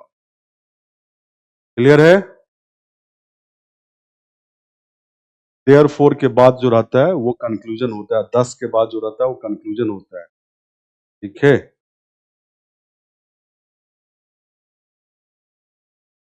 समझ गए। तो जो यहाँ विषय लिखा हुआ, कंटेंट जो इस तर्क वाक्य में लिखा हुआ है, उसको बोलते हैं हम लोग कंटेंट ऑफ द आर्गुमेंट या मैटर ऑफ द आर्गुमेंट। विषय वस्तु है आर्गुमेंट का, युक्ति का। और जिस तरह ये तर्क वाक्य अरेंज हुआ है तो हम लोग क्या बोलते हैं? फॉर्म। क्या बोलते हैं? फॉर्म। और डिडक्टिव आर्गुमेंट पे सबसे नीचे निष्कर्ष लिखा होता है, और ऊपर जो लिखे रहते हैं वाक्य, तर्क वाक्य, वो आधार। इसी तरह का अरेंजमेंट होता है ना। डिडक्टिव आर्गुमेंट अगर वैलिड है तो निष्कर्ष निश्चित रूप से दोनों आधार वाक्य से फॉलो करेगा। मैं क्या बताऊं, समझ गए? समझे या नहीं?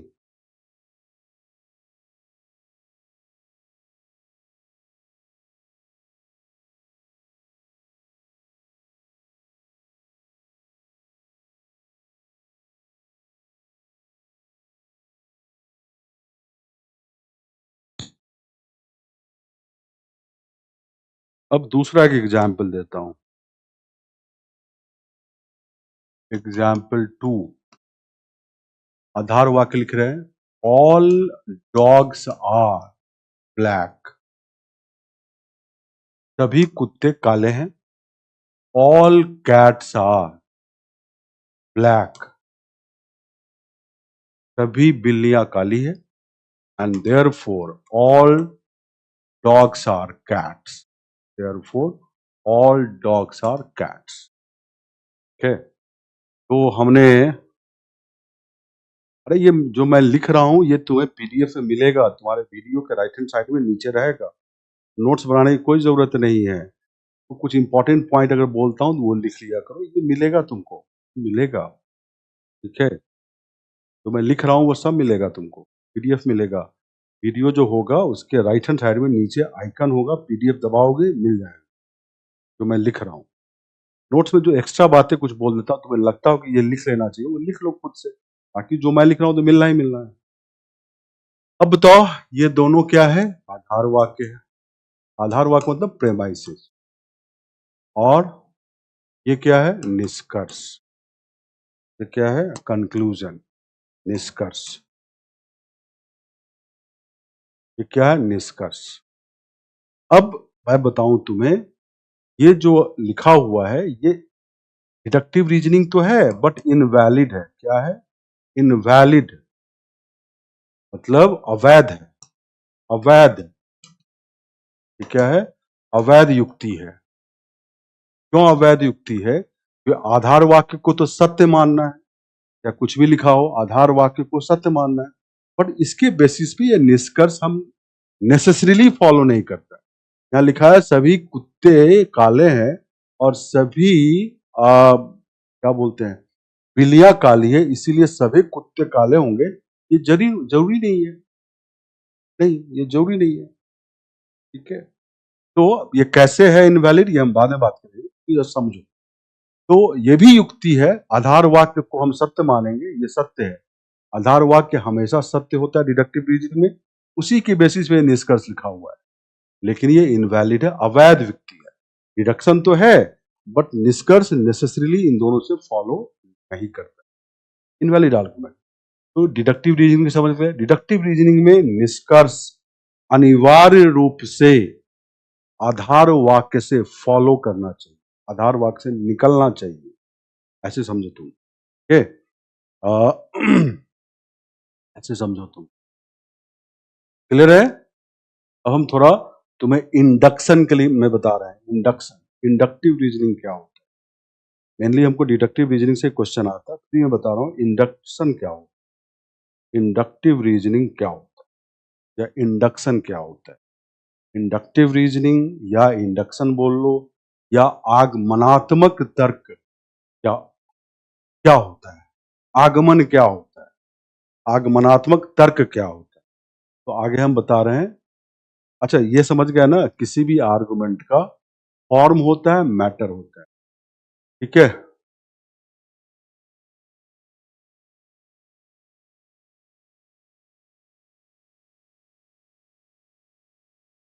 नहीं जैसे मैं लिख रहा हूं यही तुम, जितना मैं 2 वीक में लिख दूंगा, बता दूंगा, उसको 2-3 बार पढ़ लेना, 2-3 बार वीडियो देख लेना, तुम्हें 5 में 5 क्वेश्चन बन जाएंगे। 5 में 5, बस 4 की गारंटी है, 5 मार्क की गारंटी उन बच्चों के लिए जो काफी सिंसियर है ना। 10 नंबर तो आ ही जाएंगे, 8 से 10 नंबर। निगेटिव तो कुछ होता नहीं है, निगेटिव मार्किंग है नहीं। समझ गए? तो डिडक्शन समझा दिया। अब हम बात करें डिडक्शन, मैटर विषय वस्तु, तो यहाँ विषय वस्तु है, मैटर बोलते हैं। फॉर्म आकार, इस आर्गुमेंट का किस तरह ये तर्क वाक्य अरेंज हुआ है, फॉर्म, फॉर्म एंड मैटर, आकार और विषय वस्तु। चलिए आगे हम बता रहे हैं inductive reasoning, inductive reasoning,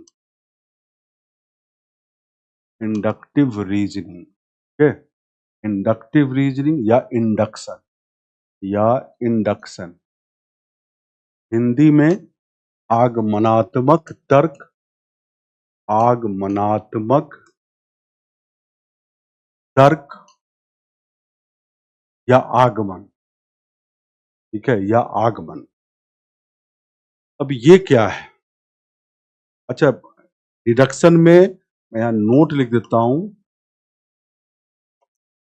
in deduction, in deduction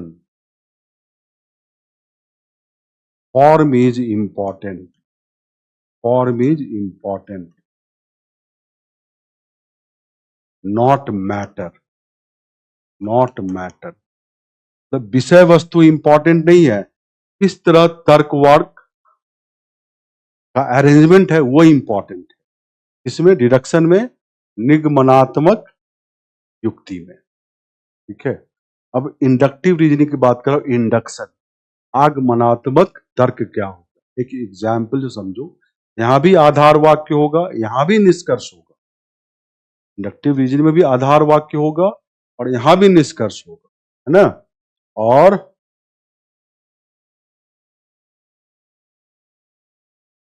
तो इसमें जैसे मैंने आधार वाक्य मतलब प्रेमाइसेज लिख रहे हैं, आधार वाक्य लिख रहे हैं, बड़ा ही कॉमन एग्जाम्पल है, उससे समझो। ए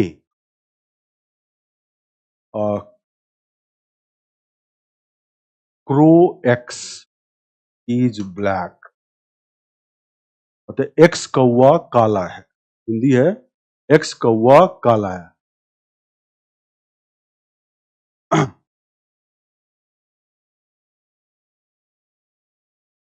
ठीक है, क्रो एक्स इज ब्लैक।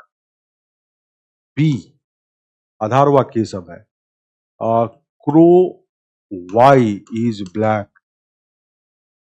अरे कोई प्रिंट आउट निकालने की जरूरत नहीं है, आप अपने ड्राइव में इसको रख लीजिएगा। आपका ये जो नोट्स है डाउनलोड होता है, इसको अपने ड्राइव में, और गूगल ड्राइव होगा उसमें रख लेना, क्यों प्रिंट आउट निकलवाओ, कोई जरूरत नहीं है। Crow x is black, crow y is black, मतलब एक्स कौवा काला है, वाई कौवा काला है। C, crow z is black, z कौवा काला है। ये सब आधार वाक्य है। एंड इसीलिए देयरफॉर पॉसिबली पॉसिबली पॉसिबली मतलब संभवतः, संभवतः, okay, all crows are black, all crows are black, संभवतः सभी कौवा काले, संभवतः से। अब यहाँ पे ये निष्कर्ष है, ये निष्कर्ष है, और ये क्या है? आधार वाक्य। ठीक है, यहाँ पे जो आधार वाक्य होगा ये ट्रू होना चाहिए। क्या होना चाहिए? ट्रू होना चाहिए। इसका मैटर इंपॉर्टेंट है, विषय वस्तु इंपॉर्टेंट, और उसके बेसिस पे निष्कर्ष निकाला गया। संभवतः ऑल क्रोज आर ब्लैक, सभी कौवा काले हैं। और ये तीनों आधार वाक्य है। ये एक्स कौवा काला है, वाई कौवा काला है, जेड कौवा काला है, इसलिए संभवतः सभी कौवा काले हैं। अब यहाँ क्या लिखा है? संभवतः। ठीक है, तो ये निष्कर्ष 100% करेक्ट हो जाए इंडक्टिव रीजनिंग में, ये गारंटी नहीं। डिडक्टिव रीजनिंग में क्या था? निष्कर्ष 100% करेक्ट होगा तभी बोलेंगे वैलिड आर्गुमेंट, यहाँ नहीं। इसलिए यहाँ पे लिखे हैं संभवतः सभी कौवे काले हैं, इस आधार वाक्य के बेसिस पे, है ना। या आप कह सकते हैं it is reasonably sound that all crows are black. ठीक है, इस तरह से संभवतः सभी कौवे काले हैं, या ये रीजनेबली हम कह सकते हैं कि सभी कौवे काले हैं।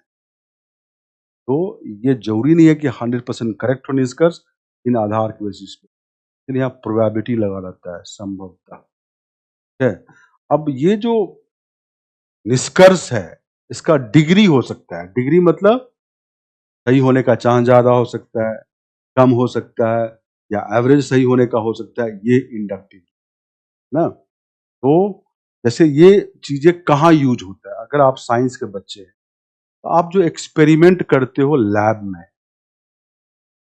ठीक है, नेहा शर्मा जी यहाँ पर वैलिडिटी और इनवैलिडिटी चेक नहीं करते हैं। इंडक्टिव रीजनिंग में वैलिड इनवैलिड नहीं होता है, इसमें संभवतः इसे लगा हुआ है। वैलिड कैसे बोल दोगे? ये गलत भी हो सकता है। इस मतलब तुम्हें कहा जाए कि ये रीजनिंग का कौन सा, किस तरह का रीजनिंग है, ये पूछा जा सकता है, तुम बोलोगे इंडक्टिव रीजनिंग है। ठीक है, आगमनात्मक तर्क है, समझ गए?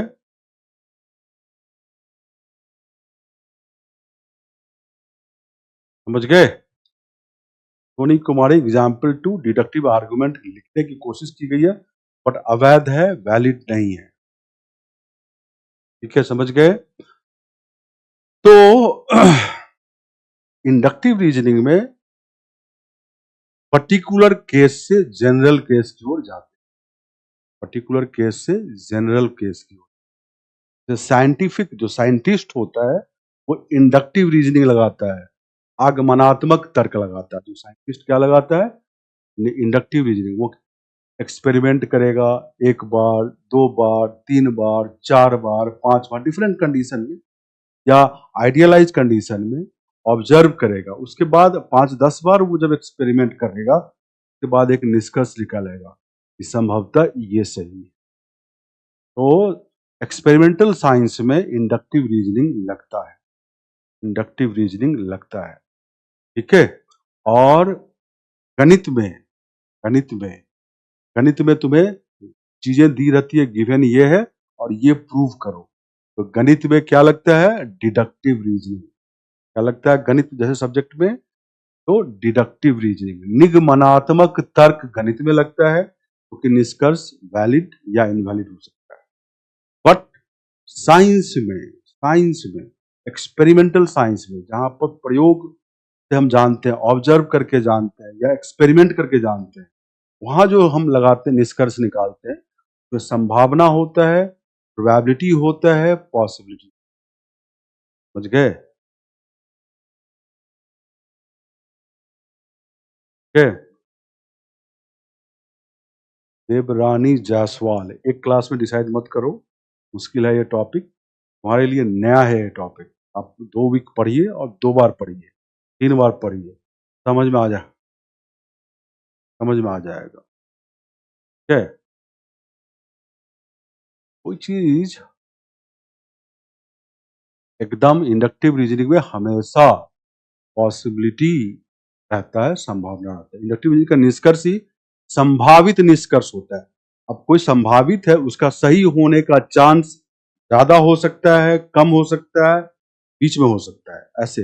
अब क्या नाम रखे हो? पागल माँ जी। प्लीज़ अपना नाम सही करो, नहीं तो मैं तुम्हारा नाम बोलूँगा भी नहीं, तुम्हारा क्वेश्चन लूँगा भी नहीं। Please correct your name. अगर मैं जानना चाहूँ तुम्हारा नाम, तुरंत पता चल जाएगा कि असली नाम क्या है। बच्चों को लगता है कि केजीएस यूजर लिख के चल लिए, कुछ भी लिख लिए, तो और नाम रख लिए, असली नहीं पता लगे, 1 सेकंड में पता चल जाएगा। ठीक है? तो मैंने क्या बोला कि इंडक्टिव रीजनिंग में संभावित संभावित निष्कर्ष होता है। जैसे तुम्हें प्रोबेबिलिटी, प्रायिकता जानते होगे। प्रायिकता क्या हो सकता है? प्रोबेबिलिटी किसी घटना को घटने का क्या हो सकता है? 100% करेक्ट हो सकता है, 80% करेक्ट हो सकता है, 70% करेक्ट हो सकता है, 60% करेक्ट हो सकता है, ये संभावना है। तो निष्कर्ष का संभावना को हम बोलते हैं, अगर बहुत ज़्यादा घटित होने का है, तो बोलते हैं कि भाई इसका सही होने का डिग्री ज़्यादा है ना? समझ गए? मुझे लगता है आप समझ गए। तो डिडक्टिव वर्सेस इंडक्टिव रीजनिंग समझ गए क्या होता है ना?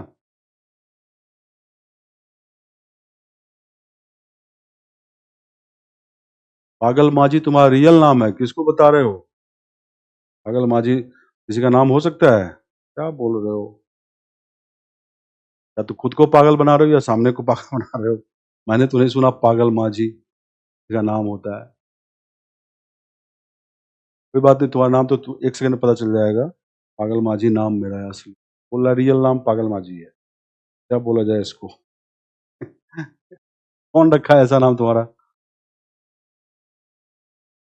ठीक है, अब ऐसे समझो, एक चीज़ और बता रहा हूँ। बड़ा इम्पोर्टेंट चीज़ बता रहा हूँ कि भाई प्रेमाइसेस प्रेमाइसेस मतलब आधार वाक्य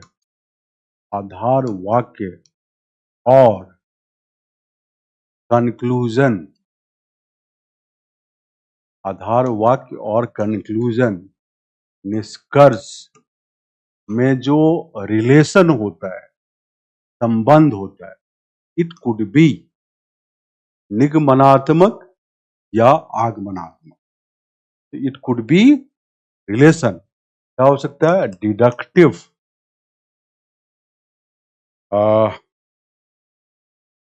मतलब डिडक्टिव हो सकता है या इंडक्टिव,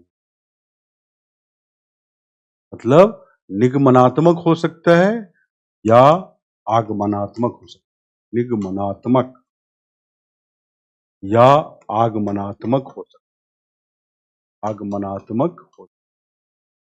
तो वो तुमको देख के पता चल जाए कि आधार वाक्य और निष्कर्ष के संबंध को ही हम लोग बोलते हैं से बोल रहा हूं, आधार वाक्य और निष्कर्ष का संबंध जो होता है वो डिडक्टिव हो सकता है या इंडक्टिव हो सकता है, मतलब निगमनात्मक हो सकता है या आगमनात्मक हो सकता है। समझ गए? तो दोनों के संबंध ही डिडक्टिव या इंडक्टिव हो। इंपॉर्टेंट है ये, इंपॉर्टेंट, इंपॉर्टेंट,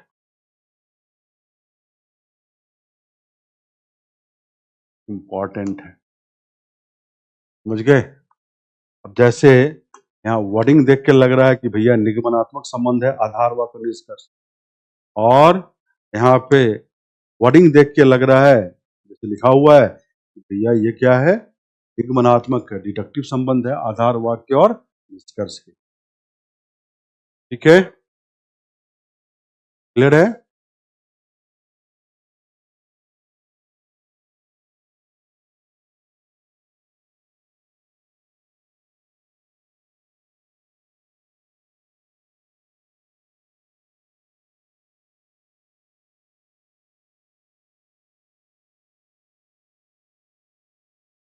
यहाँ पे नोट में लिख देता हूं कि भाई मैथ्स में जो रीजनिंग लगता है वो डिडक्टिव होता है। क्या होता है? डिडक्टिव। ये क्वेश्चन आ सकता है। और एक्सपेरिमेंटल साइंस में, एक्सपेरिमेंटल साइंस में जो रीजनिंग लगता है दैट इज इंडक्टिव। इंडक्टिव। तो ठीक है।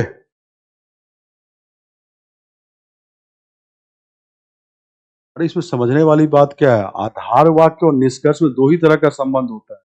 निष्कर्ष डिडक्टिव हो सकता है या इंडक्टिव हो सकता है। निष्कर्ष निगमनात्मक हो सकता है या आगमनात्मक हो सकता है। अभी पीछे क्या पढ़ रहे थे? यही दो ही तरह का संबंध आधार और निष्कर्ष में होगा ना। ऐसा है,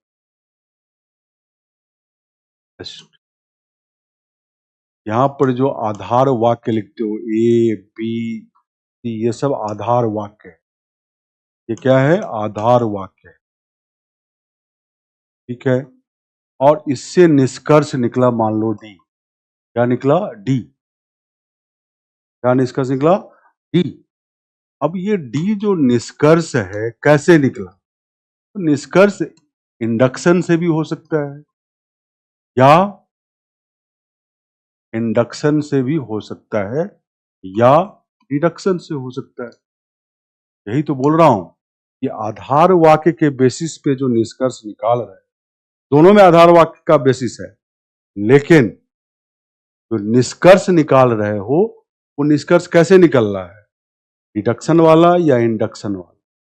मतलब संभावना वाला या सर्टेनिटी वाला? क्योंकि डिडक्शन में, डिडक्टिव रीजनिंग में, निगमनात्मक में दो ही बातें होता है, या तो वैध होगा या अवैध होगा। इंडक्शन में, आगमनात्मक में संभावना होता है, संभवतः ये सही है। उस संभावना का डिग्री अधिक हो सकता है या कम हो सकता है। ये तो रिलेशन ही तो है निष्कर्ष का आधार के साथ। वही तो लिखा हूं, आधार और निष्कर्ष में रिलेशन डिडक्टिव हो सकता है या इंडक्टिव। तो यही तो पीछे बता रहा था, और क्या बता रहा था? ठीक।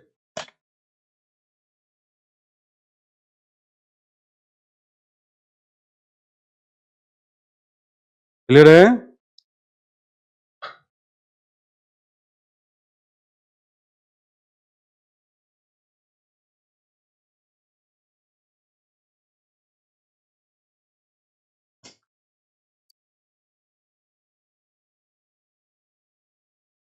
चलिए अब हम फिर से तर्क वाक्य पे वापस आ रहे हैं। तर्क वाक्य दो तरह का होता है। ठीक है, हम आ रहे हैं।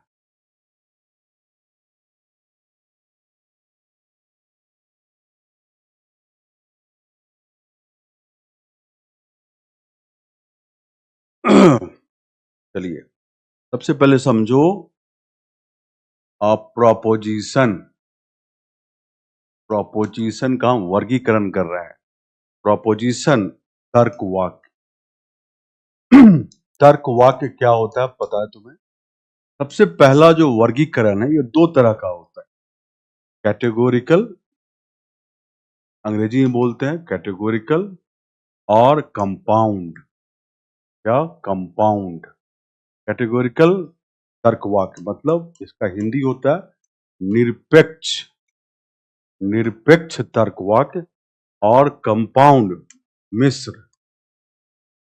मिश्र। ठीक है। तो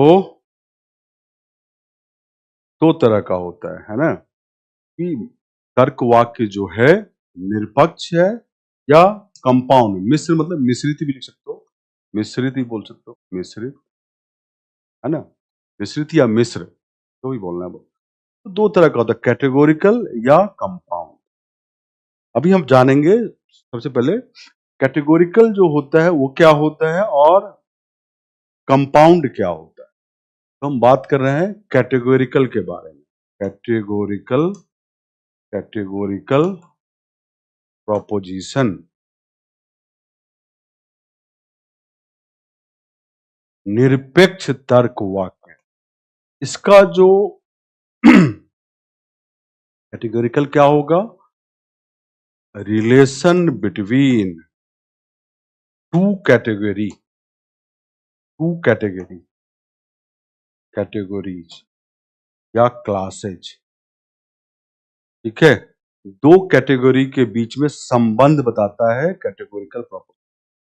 दो कैटेगरी या दो क्लास के बीच में, दो वर्ग के बीच में संबंध बताता है। जैसे मैंने बोला कि सभी पुलिस वाले ईमानदार हैं, तो यहां पर दो कैटेगरी है, दो वर्ग है, पुलिस वाला का वर्ग और ईमानदार का वर्ग। तो सभी पुलिस वाले ईमानदार हैं, पुलिस वाला का क्लास हो गया, ईमानदार का क्लास हो गया, वर्ग हो गया, और दोनों में रिलेशन बताया कौन? कैटेगोरिकल तर्क वाक्य। समझ गए? तो रिलेशन बिटवीन टू कैटेगरी, है ना। जैसे पहला पॉइंट, दूसरा कोई कंडीशन नहीं होता, अनकंडीशनल होता है। अनकंडीशनल जो रिलेशन होता है बिना शर्त का होता है, अनकंडीशनल, कोई कंडीशन नहीं लगा होता है, अनकंडीशनल। क्लास समझते हो? क्लास समझते हो? वर्ग समझते हो? वर्ग का मतलब होता है कोई भी ग्रुप ऑफ ऑब्जेक्ट या ग्रुप ऑफ लिविंग या नॉन लिविंग थी, एक ग्रुप बनाने का मतलब है में कुछ कॉमन गुण है। जैसे पॉलिटिशियन का ग्रुप का कॉमन गुण क्या है? पॉलिटिक्स करते हैं। पुलिस वाले का ग्रुप का कॉमन गुण क्या? पुलिसिंग करते हैं, है ना। ईमानदार का ग्रुप, ईमानदार है। समझ गए? तो कॉमन प्रॉपर्टी के ऐसे उस ग्रुप में कौन सदस्य होंगे, कौन से मेंबर होंगे? जो लोग ईमानदार होंगे। कई बार समझ में? तो इसको हम लोग क्लास बोलते हैं, वर्ग। तो कैटेगोरिकल प्रोपोजिशन क्या बताता है? Relation between two category, two classes. Unconditional होता है, में कोई शर्त नहीं लगा रहता है, कोई शर्त नहीं लगा होता है, ठीक है। अनकंडीशनल, ठीक है। अनकंडीशनल और डिटेल में बताएंगे। जैसे हमने यहाँ पे लिखा, आ, इसका क्या होगा? ऑल एस आर पी, एक एग्जाम्पल ले रहा हूं। सभी एस पी हैं। एस क्या है? सब्जेक्ट क्लास का शॉर्ट फॉर्म, सब्जेक्ट क्लास। और पी को बोलते हैं प्रेडिकेट क्लास। क्या बोलते हैं? Predicate class. हिंदी में बोलते हैं उद्देश्य, उद्देश्य पद, उद्देश्य पद को बोलते हैं सब्जेक्ट क्लास को। और प्रेडिकेट क्लास को बोलते हैं विधेय पद। क्या बोलते हैं? विधेय पद। और जो ये आर है, अंग्रेजी में बोलते हैं कॉपुला, कॉपुला या संयोजक, हिंदी में बोलते हैं संयोजक। सबका अपना काम है। सब्जेक्ट का अपना वर्ग है, उद्देश्य पद है। प्रेडिकेट विधेय पद है। आर कपुला, कपुला का मतलब होता है कनेक्ट करना, दोनों को क्या करना? कनेक्ट करना, संयोजक नामी है। तो उद्देश्य पद, विधेय पद को बोलते हैं सब्जेक्ट क्लास। विधेय पद आर क्या है? कपुला, कनेक्ट कर रहा है, ठीक है। एग्जाम्पल के तौर पे, एग्जाम्पल के तौर पे सभी पॉलिटिशियन, सभी पॉलिटिशियंस, है ना, करप्ट हैं, करप्ट हैं, करप्ट हैं, ठीक है। तो पॉलिटिशियन क्या हुआ? दो वर्ग हुआ ना, दो वर्ग हुआ। ठीक है। दो पॉलिटिशियन कौन सा है? सब्जेक्ट क्लास है, मतलब उद्देश्य, उद्देश्य पद हुआ कौन? उद्देश्य पद कौन हुआ? तो पॉलिटिशियन। और करप्ट, ये क्या हुआ? विधेय पद, विधेय पद हो गया। और है क्या हो गया? संयोजक हो गया, कॉपुला हो गया। समझ गए? तो इसी को अंग्रेजी में लिखेंगे तो क्या लिखेंगे? ऑल पॉलिटिशियंस आर करप्ट, और पॉलिटिशियन आर करप्ट। ये क्या हो गया? Subject class. और क्लास, ये क्या हो गया? Predicate class.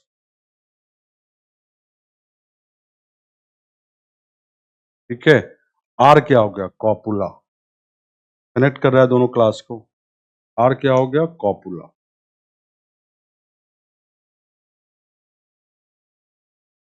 ठीक है, तो ये हुआ, समझ गए। अब इसको हम अनकंडीशनल क्यों कहते हैं? मतलब कैटेगोरिकल प्रपोजिशन को कैटेगोरिकल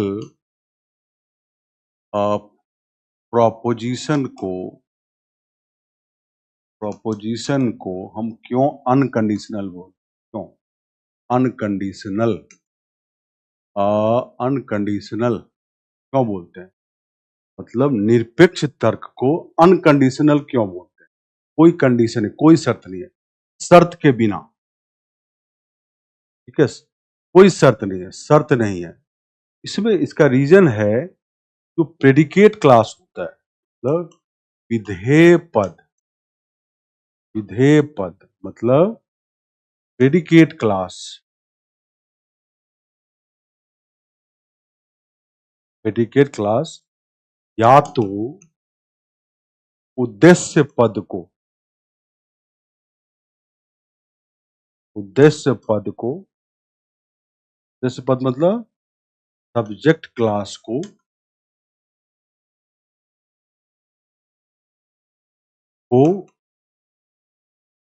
स्वीकार होगा, स्वीकार होगा, स्वीकार होगा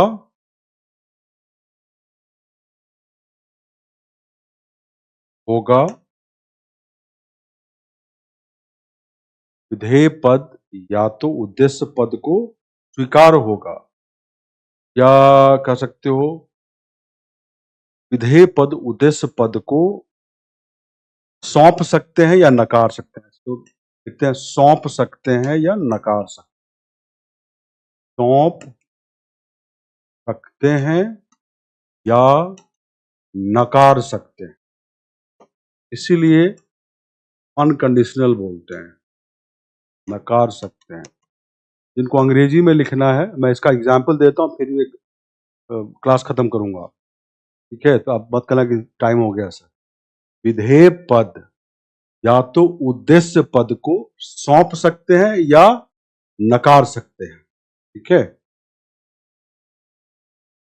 मतलब अंग्रेजी जिसको लिखना है आप लिख लीजिए, अंग्रेजी में लिखना है तो predicate class is either assigned to, I repeat, predicate class is either assigned to or denied to or denied to subject class, denied to subject class। अभी एग्जाम्पल दे रहा हूं, वेट वेट, अभी समझ में आएगा। मैंने क्या बोला? Predicate class is either assigned to, ASSIGNED, assigned to, और denied to, DENIED, denied to the predicate class.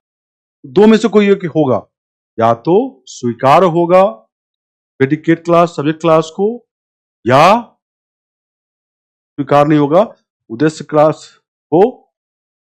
विधेय पद मतलब सब्जेक्ट क्लास को प्रेडिकेट क्लास पूरी की तरह नकार देगा।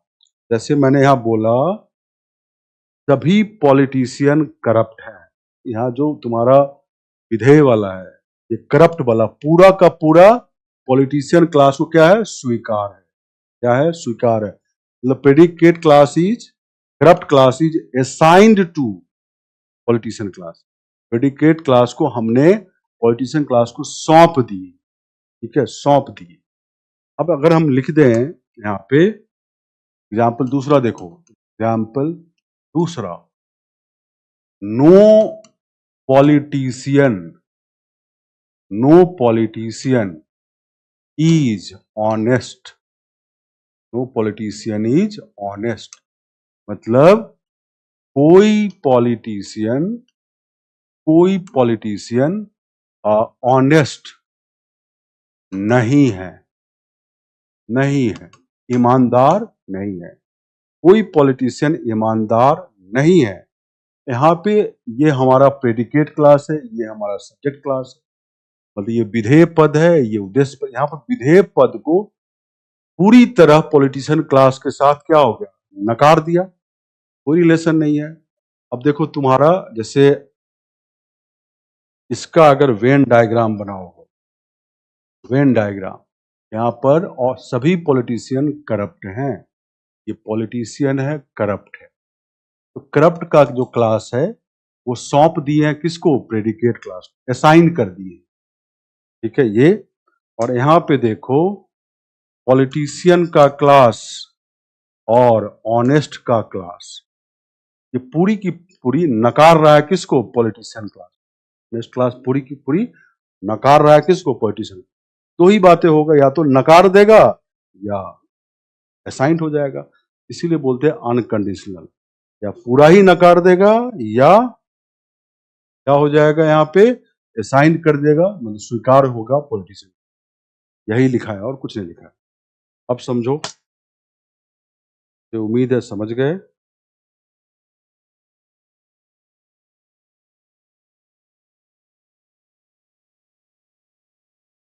ठीक है, और जो तुम्हारा समझ गया ना,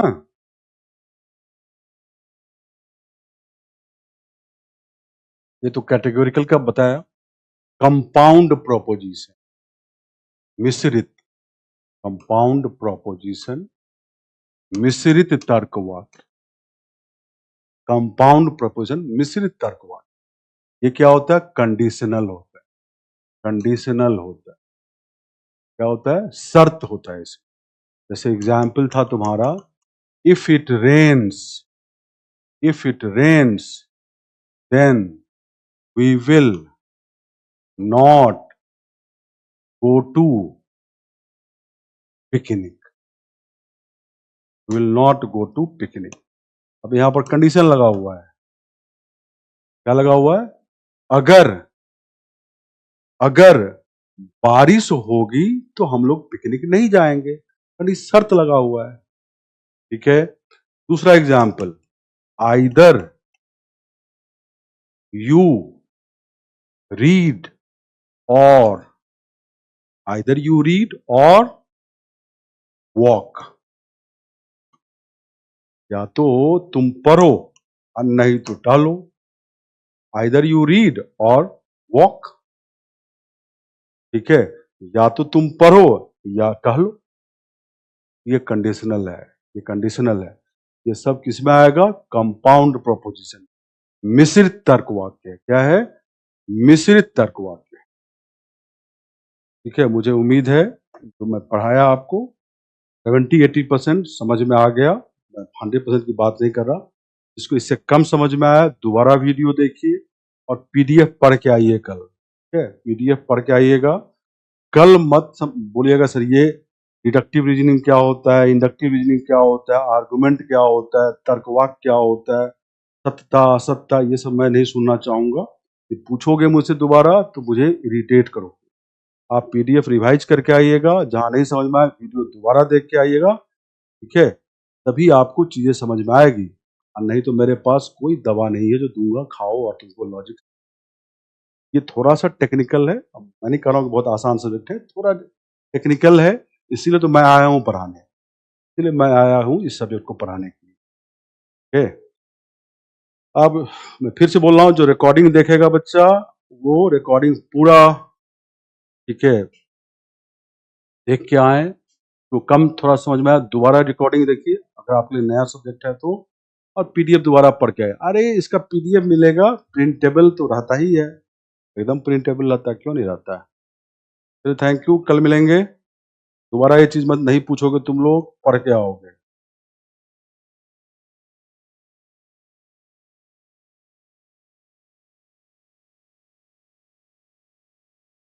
चलिए thank you, good night, good night.